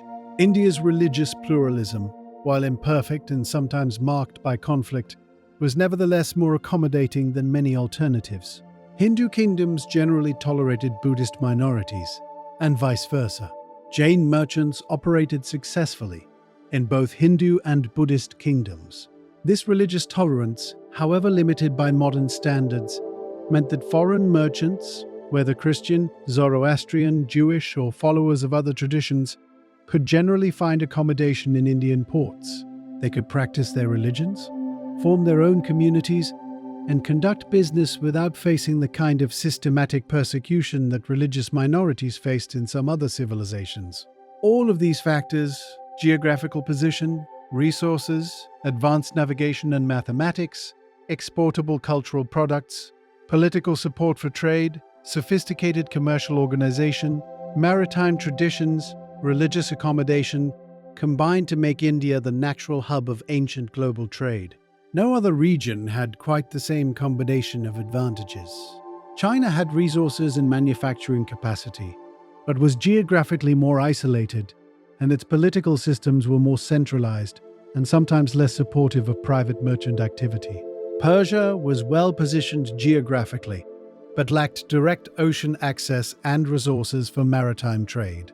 Arabia had excellent geographical position but fewer products for export, until the rise of Islam created new incentives for trade.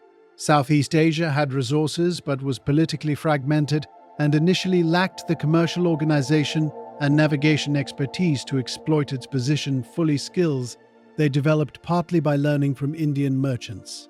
India's central role wasn't inevitable or permanent. As conditions changed, as other regions developed competing advantages, as political circumstances shifted, India's relative importance varied. But for most of the ancient and early medieval periods, India was the pivot around which much of Afro-Eurasian trade revolved. Understanding ancient global commerce requires recognizing this Indian centrality, just as understanding 19th century global trade requires recognizing British dominance, or understanding late 20th century trade requires recognizing American importance. One of the most exciting aspects of this entire field is how much we still don't know.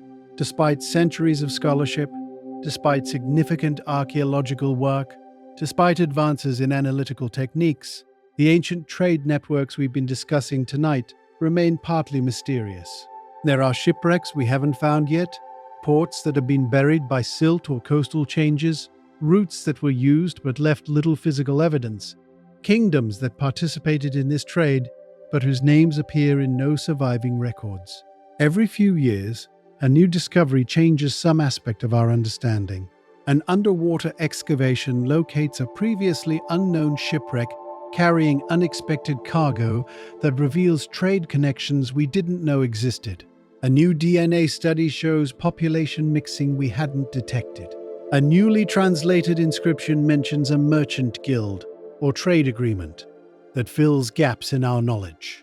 Satellite imagery reveals the location of a port city that was previously only known from vague ancient references.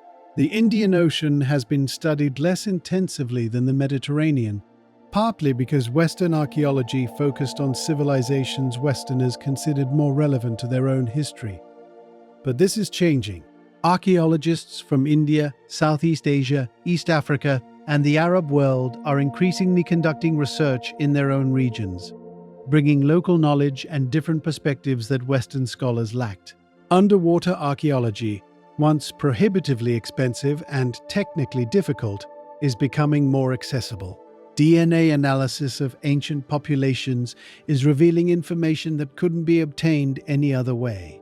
Climate analysis through methods like coral core sampling and tree ring dating is revealing how climate patterns affected ancient trade. We're learning about periods when monsoons were stronger or weaker, when drought affected inland trade routes, when favorable climatic conditions allowed agricultural surpluses that funded expanded trade. This environmental history helps explain why trade volumes fluctuated over time, and why some periods saw explosive growth while others saw contraction. Linguistic analysis continues uncovering evidence of ancient contacts between languages. As scholars apply computational methods to comparing vocabularies across language families, they find loan words and shared terms that indicate cultural contact. These linguistic traces sometimes reveal connections that left no archaeological evidence, but that clearly existed based on how words traveled between languages. New technologies for materials analysis can determine where specific artifacts were manufactured, even when they're found thousands of miles from their origin. Chemical signatures in pottery, metallurgical analysis of bronze and iron objects, isotope studies of gemstones, all of these techniques can trace goods back to their sources and map trade networks with a precision that earlier scholars couldn't achieve. Historical texts in various languages continue being discovered, translated, and reinterpreted.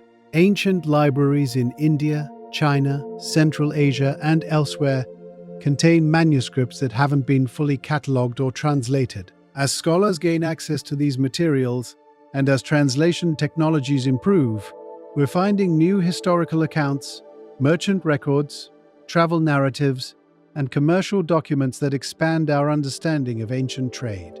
The rise of digital humanities methods is allowing scholars to analyze historical data in new ways. Network analysis can map trade connections and identify central nodes and important routes based on compiling evidence from multiple sources. Statistical analysis of coin finds can reveal patterns in ancient monetary flows. Text mining of historical documents can identify previously overlooked references to trade goods, routes, or merchants. All of this ongoing research means that the story we've told tonight will be refined and expanded in coming years. We might discover that certain trade connections existed earlier than we currently think. We might find evidence of trade routes we don't currently know about. We might develop better understanding of how ancient merchants actually organized their businesses, how they communicated across vast distances, how they resolved disputes, and how they adapted to changing political and economic conditions. One particularly intriguing area for future research is the pre-Roman period of Indian Ocean trade. We know these networks were already functioning when Romans first encountered them in the 1st century BCE, but how old were they really? Evidence suggests significant maritime trade existed in the 3rd or 2nd millennium BCE, but proving and characterizing these earliest connections remains difficult. As archaeological techniques improve, and as sites from this very early period are excavated with modern methods, we may discover that these trade networks are far more ancient than currently documented. Another frontier is better understanding the African side of these connections. Much of the research has focused on Indian and Arab sources, with African evidence receiving less systematic attention. As African archaeological capacity increases, and as African scholars increasingly shape the research agenda, we'll gain better understanding of how African societies participated in and benefited from Indian Ocean trade, how they organized their own commercial networks, and what goods and ideas they contributed to the larger system. The overland routes through Central Asia also deserve more attention. The Silk Road's fame has actually been counterproductive in some ways. It attracted all the scholarly and public attention, while other Central Asian routes that connected India to Persia, to the Caucasus, to Russia and Eastern Europe received less study. These routes existed, we have fragmentary evidence of them, but we don't understand them as well as we should. Future research filling these gaps will give us a more complete picture of how India connected to the Eurasian landmass. The social history of these trade networks is another area where much work remains. We know a fair amount about what goods moved and which routes they followed. We know less about the actual people involved. What were their daily lives like? How did merchant families operate? What happened to sailors who were injured or became ill far from home? How did different religious and ethnic communities interact in cosmopolitan port cities? How were conflicts resolved? How did women participate in or benefit from these trading systems? Because they surely did, even if male-authored texts mention them rarely. There's also much to learn about the environmental impact of ancient trade. Large-scale commerce requires resources, timber for shipbuilding, agricultural land for export crops, mining for precious metals and stones. How did ancient societies manage these resource demands? Did they develop sustainable practices? Or did they sometimes deplete resources the way modern societies do? Did trade-driven demand for specific goods cause environmental degradation in producing regions? These aren't just historical curiosities. They're potentially valuable case studies for understanding long-term sustainability in resource extraction and commercial agriculture. The role of women in these trade networks deserves specific attention. Most historical sources were written by men and focus on male merchants, sailors, and rulers. But women certainly participated in commerce, managed merchant households when their husbands were away for years, inherited and operated trading businesses, and shaped trading relationships through marriage alliances between merchant families. Teasing out the evidence for women's participation requires careful reading of sources and attention to indirect evidence, but it's important for getting a complete picture of how these societies actually functioned. Climate change may ironically assist some archaeological discovery. As sea levels change and coastal erosion accelerates, sites that were stable for centuries are being exposed or destroyed. This creates urgency for archaeological work, but also opportunities to investigate sites that weren't previously accessible. Similarly, melting glaciers in mountain regions are exposing high-altitude trade routes and artifacts that were buried in ice. These climate-driven discoveries must be documented quickly before they're lost, but they're providing new information about ancient trade at high elevations and in harsh environments. The intersection of ancient trade studies with modern policy questions about globalization, cultural exchange, and international relations means this research has contemporary relevance beyond pure historical interest. Understanding how ancient societies managed multicultural commerce, how they balanced local traditions with foreign influences, how they dealt with trade imbalances and economic competition, all of this offers potential insights for modern challenges. History doesn't repeat exactly, but patterns and principles often remain relevant across centuries. Every discipline that studies the past, archaeology, history, linguistics, genetics, chemistry, environmental science, continues developing new methods and asking new questions. This means our understanding of ancient trade networks will keep evolving. The story told in tonight's video will need updating in 5 years, in 10 years, in 20 years, as new discoveries change what we know and new perspectives change how we interpret the evidence. That's actually exciting rather than frustrating. It means there's more to learn, more to discover, more stories to uncover about how our ancestors connected across oceans and deserts to trade, to learn from each other, and to create the interconnected world we've inherited. The past isn't dead and buried. It's alive in archaeology labs and DNA sequences, in newly discovered manuscripts and underwater excavations, in the work of scholars from around the world who are collectively reconstructing a more complete and accurate understanding of ancient global connections. As we come to the end of tonight's journey across oceans and centuries, it's worth pausing to consider what this history means for how we understand ourselves and our world. The ancient trade networks we've explored tonight connected civilizations that most people think of as isolated and separate. They moved goods across thousands of miles with remarkable efficiency given their technological limitations. They facilitated exchanges of ideas that shaped religions, philosophies, mathematical systems, artistic traditions, and social structures across multiple continents. And they did all of this not once, not briefly, but continuously for over 1,000 years. This isn't ancient history in the sense of being irrelevant to the present. This is foundational history that shaped the world we inhabit today. The languages we speak contain words that traveled these routes. The numerical system we use came through these networks. The religious traditions practiced by billions of people today spread along these pathways. The cultural connections between India and Southeast Asia, between the Arab world and Africa, between India and the Mediterranean, all of these have roots in the ancient trade we've been discussing. For those of you who lived through the mid-20th century's enormous changes, World War II, decolonization, the Cold War, the space age, the beginning of modern globalization, this ancient history offers interesting perspective. The world you grew up in was shaped by the end of European colonialism and the emergence of a new international order.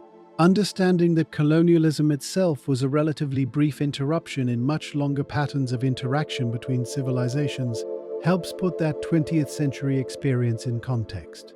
The ancient Indian Ocean trade shows that Asian, African, and Middle Eastern civilizations were sophisticated, wealthy, and internationally connected, long before European powers arrived and temporarily imposed colonial control.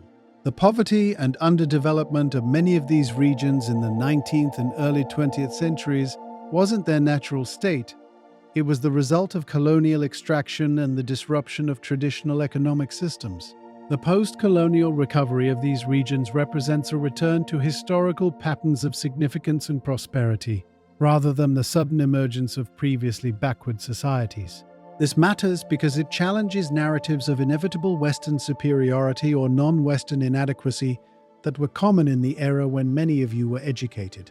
The history we've explored tonight shows civilizations cooperating, competing, and trading as relative equals for long periods. It shows non-European societies developing sophisticated technologies, organizing complex commercial networks, and achieving remarkable accomplishments without European assistance or guidance. It shows that different civilizations can each have distinctive strengths and can learn from each other without one being inherently superior. The human dimension of these ancient connections deserves reflection. Every transaction we've discussed involved real people making difficult decisions. Merchants deciding whether to risk their capital and possibly their lives on a voyage across unknown waters. Sailors signing on for journeys that might take years, knowing they might never see home again. Families sending sons off on caravans through dangerous mountains, unsure if they'd return. Port officials deciding whether to welcome foreign traders or view them with suspicion. Craftsmen adapting their techniques to produce goods for foreign markets whose tastes they didn't fully understand. All of these people were operating without the certainty and safety we take for granted. No weather forecasts, no GPS navigation, no insurance policies, no international law protecting their rights, no modern medicine if they got sick. They did it anyway, driven by curiosity, by need for profit, by desire to see distant places, by duty to family businesses, by countless personal motivations we can only guess at. Their courage and determination connected the ancient world and made possible the cultural exchanges we've been discussing. And they weren't superhuman. They were people like us, with the same basic hopes and fears, the same capacity for intelligence and foolishness, the same mix of noble and selfish motivations. They succeeded not because they were better than us, but because they applied themselves to the challenges of their time with the tools available to them. That's a humbling thought. We have vastly superior technology, but they accomplished remarkable things with far less. The economic lessons from ancient trade remain relevant. The Roman trade deficit with India, caused by insatiable demand for luxury imports without corresponding exports to balance accounts, is a pattern that repeats throughout history. Modern trade imbalances between countries follow similar logic. One side produces goods the other desperately wants. Wealth flows from consumer to producer, and eventually the imbalance becomes economically problematic.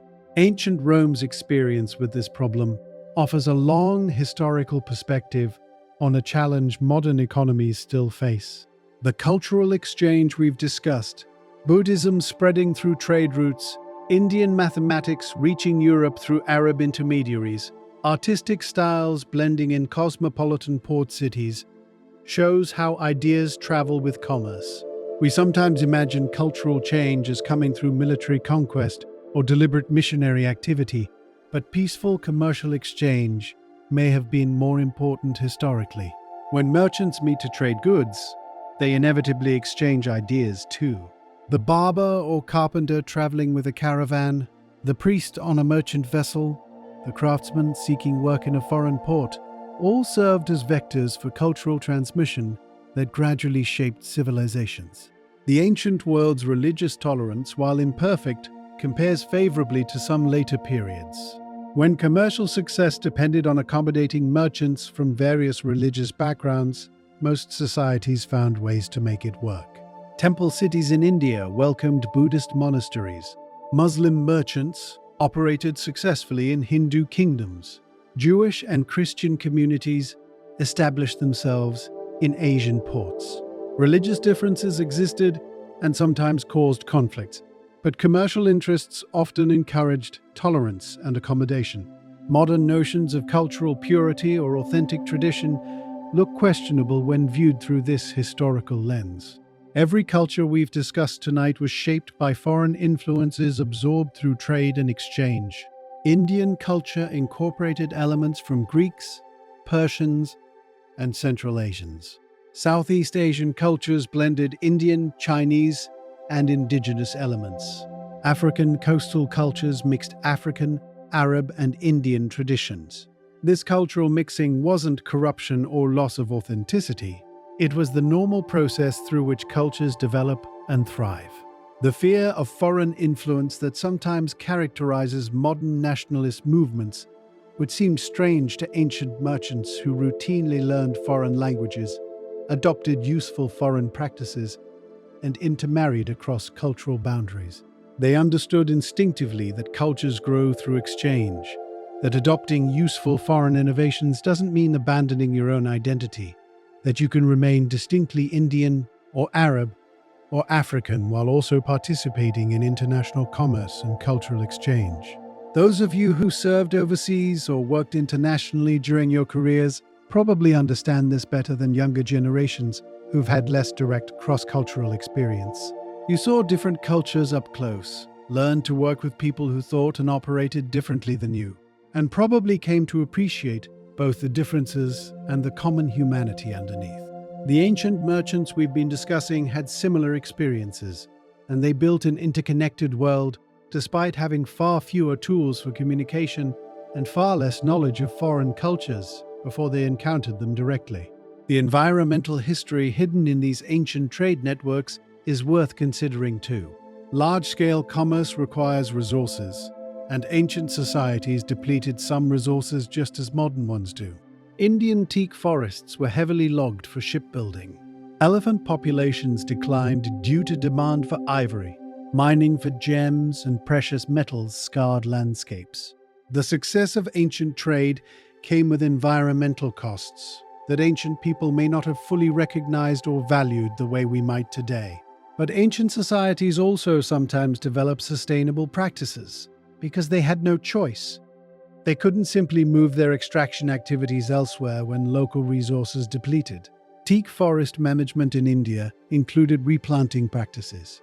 Some merchant guilds established rules about resource use to prevent depletion that would harm long-term trade.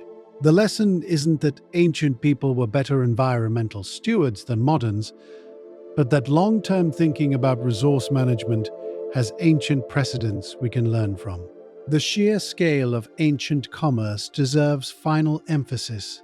We're not talking about rare, occasional contacts between civilizations. We're talking about thousands of ships sailing annually, tens of thousands of merchants and sailors involved in the trade, millions of people employed in producing goods for export, immense quantities of products moving thousands of miles, and wealth generated that funded kingdoms, built temples, and shaped the development of multiple civilizations. This was major economic activity by any standard, ancient or modern. And it lasted. The Roman phase of Red Sea trade declined in the 3rd century CE, but Arab traders took over that role. The specific kingdoms involved changed as some fell and others rose. Individual routes became more or less important as political conditions shifted. But the fundamental system of Indian Ocean maritime trade and Central Asian overland trade persisted for well over 1,000 years, with only temporary disruptions. That longevity suggests this system met real needs for all parties involved and was flexible enough to adapt to changing conditions. Those who've studied economics or business will recognize patterns in ancient trade that remain relevant today.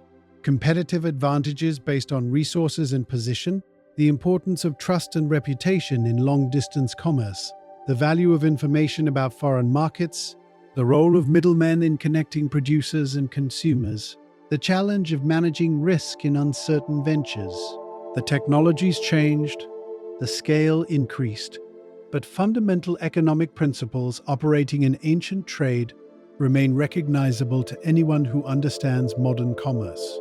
The forgotten nature of these networks, the fact that most people learn about the Silk Road but not about Indian Ocean maritime trade, reflects biases in how history has been written and taught.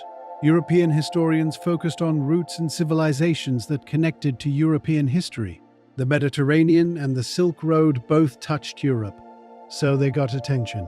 The Indian Ocean trade network, which was actually larger and economically more significant for most of the ancient period, got less attention because it didn't directly involve Europe until quite late. This is changing as historians from Asia, Africa, and the Middle East increasingly shape global historical scholarship, bringing perspectives that center their own regions rather than treating them as peripheries to European history. The result is a richer, more accurate understanding of how the ancient world actually functioned, as a genuinely global system with multiple centers of power, wealth, and cultural achievement, rather than as a simple story of Western civilization's rise. If tonight's exploration has given you a different perspective on how the ancient world worked, or if you've got thoughts about how this history connects to modern challenges around trade, cultural exchange, or global connections, the comment section is available.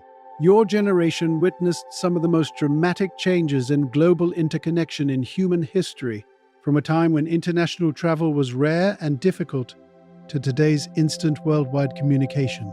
That experience gives you unique perspective on what it means for civilizations to be connected or isolated.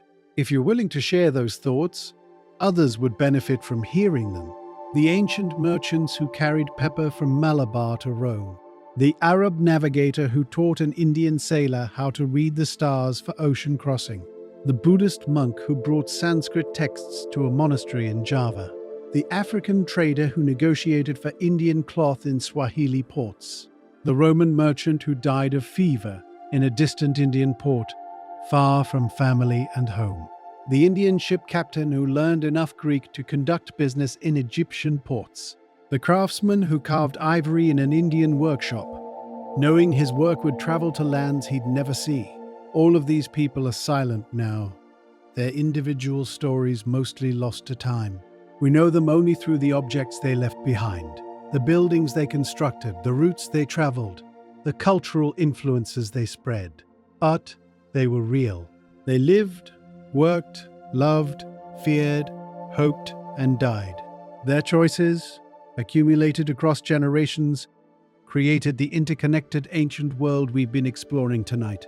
They didn't know they were making history. They were just doing their jobs, making their livings, seizing opportunities, taking risks. A merchant loading pepper onto a ship bound for distant markets wasn't thinking about cultural exchange or historical significance. He was thinking about profit, about market conditions, about whether the monsoon winds would hold, about what his family would do with the wealth he'd earn if the voyage succeeded. But those individual decisions, multiplied across thousands of people over centuries, wove the threads that connected civilizations. Every transaction was a tiny link in chains that eventually stretched across oceans and deserts. Every journey was one step in networks that moved goods and ideas between cultures that had never directly communicated before. Every adaptation, an Indian architectural technique modified for Southeast Asian conditions, an Arab navigation practice adopted by Indian sailors, a Roman merchant learning enough Tamil to conduct business, was a small act of human flexibility and ingenuity that made the larger system work. We benefit from their efforts today. The mathematical system we use came through their networks. The religious and philosophical traditions millions follow spread along their routes. The crops growing in unexpected places traveled in their ships, bananas from Southeast Asia reaching Africa, citrus from Asia reaching the Mediterranean, countless plants and animals dispersed around the world through ancient trade. The genetic diversity in human populations shows their travels and intermarriages. The words in our languages bear traces of their exchanges. They couldn't have imagined the world we live in now. Instant global communication, jet aircraft crossing oceans in hours, computers processing information faster than thought. But they'd recognize the fundamental patterns. Goods still move from producers to distant consumers. People still migrate seeking opportunity. Ideas still spread through trade connections. Cultures still influence each other through commercial contact. The technology changed, but the human patterns they established remain recognizable. In the quiet of history, if we listen carefully, we can still hear the echoes of their voices. The merchant calling out his goods in a multilingual bazaar. The ship captain shouting orders as monsoon winds fill his sail. The Buddhist teacher explaining a concept to foreign students in a monastery lecture hall. The craftsman singing while working, creating beautiful objects he knew would travel further than he ever would. They are our ancestors, not necessarily in direct biological descent, but in the sense that we inherit the world they helped create. The connections they forged, the knowledge they accumulated, the cultural exchanges they facilitated, all of this became part of human heritage that passed forward through generations to reach us today. And perhaps that's the real significance of these ancient trade networks. Not just the impressive distances covered, or the quantities of goods moved, or even the cultural exchanges facilitated.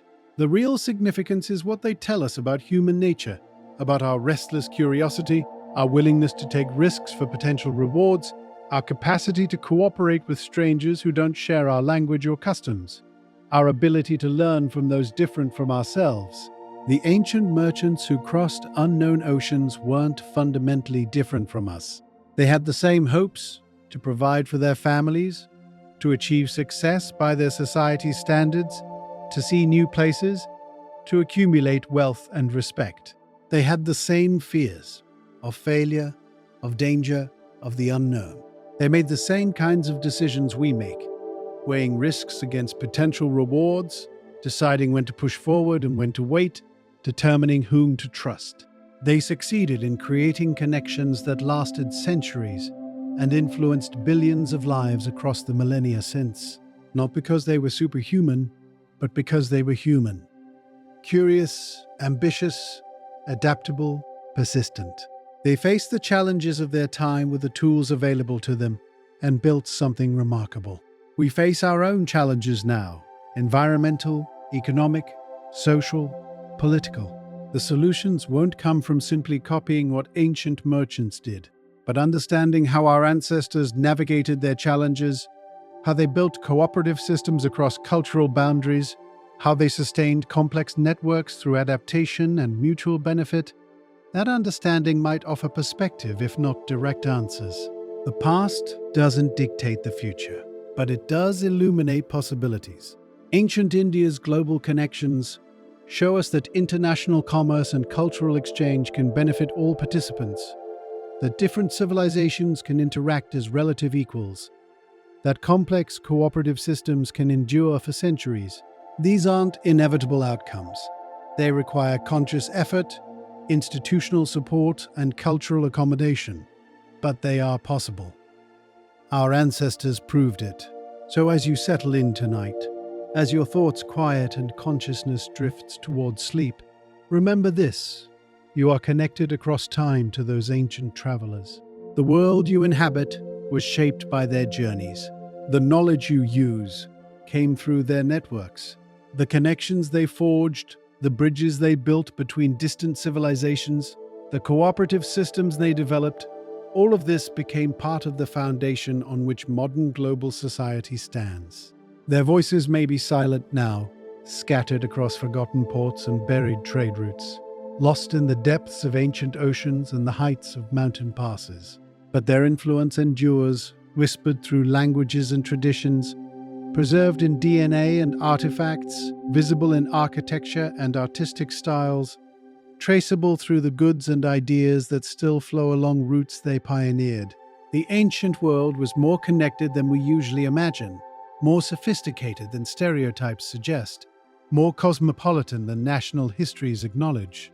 India sat at the center of it all, weaving together civilizations on 3 continents through networks of commerce and cultural exchange that functioned remarkably well for over a millennium. That's a story worth remembering. A story of human achievement, cooperation, and persistence across distances and differences that seem almost impossible given ancient technology. A story that honors the courage of sailors who crossed unknown seas, merchants who risked everything on distant ventures, and all the ordinary people whose daily work built extraordinary connections. If this journey tonight stirred memories or thoughts, whether from your own experiences overseas, your family's stories of commerce and travel, or simply reflection on how connected or isolated the world should be, those reflections are valuable. Your generation holds living memory of global changes younger people only read about. The perspective that experience provides matters. If you're willing to share it in the comments, whether tonight or tomorrow or whenever, it contributes to ongoing conversations about how human beings can and should connect across differences. The ocean that carried ancient traders still rolls with the same tides. The stars they navigated by still wheel overhead in their eternal patterns. The winds that filled their sails still blow according to seasons and latitude. These natural forces remain constant even as human civilizations rise, flourish, decline, and transform into new forms. In that continuity, that patient rhythm of nature that proceeds regardless of human striving, there's a kind of peace. The ancient merchants are long gone, but the connections they created endure. Their individual concerns and fears and hopes have faded, but the larger pattern of human cooperation and exchange continues, adapting to new conditions while maintaining its essential character. You are part of that continuing pattern. Your life, your experiences, your work, all of it connects forward and backward through time. The past reaches toward you through inheritance and influence. The future will be shaped, in small ways, by what you do and say and teach others. We're all links in chains extending across generations, connected to ancestors we never knew and descendants we won't meet. And in the quiet of night, when thoughts settle and breath slows, when consciousness drifts toward the renewal of sleep, we join that ancient rhythm, the patient turning of days and seasons, the cycle of waking and resting, the eternal exchange between effort and peace. The past may be silent, but it is never truly gone. It whispers still in everything we are and everything we've inherited. The future may be uncertain, but it's being shaped by patterns established long ago, adapted by each generation for new conditions. Tonight, rest easy. Let the ancient connections we've traced tonight carry you gently into sleep. Let thoughts of distant oceans and patient winds, of merchants long silent and civilizations transformed, drift through your awareness like clouds across a calm sky. The stars that guided ancient sailors still shine. The ocean that carried their ships still turns with tides. And in the great continuity of time, all our individual concerns eventually find their proper proportion. Important while we live them, part of larger patterns when viewed from sufficient distance. Sleep well.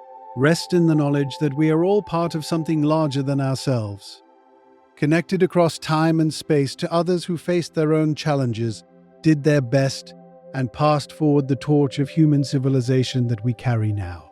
And tomorrow, the sun will rise again on this ancient ocean, on these eternal shores where civilizations have met and mingled for thousands of years and will continue meeting for thousands more. Rest now.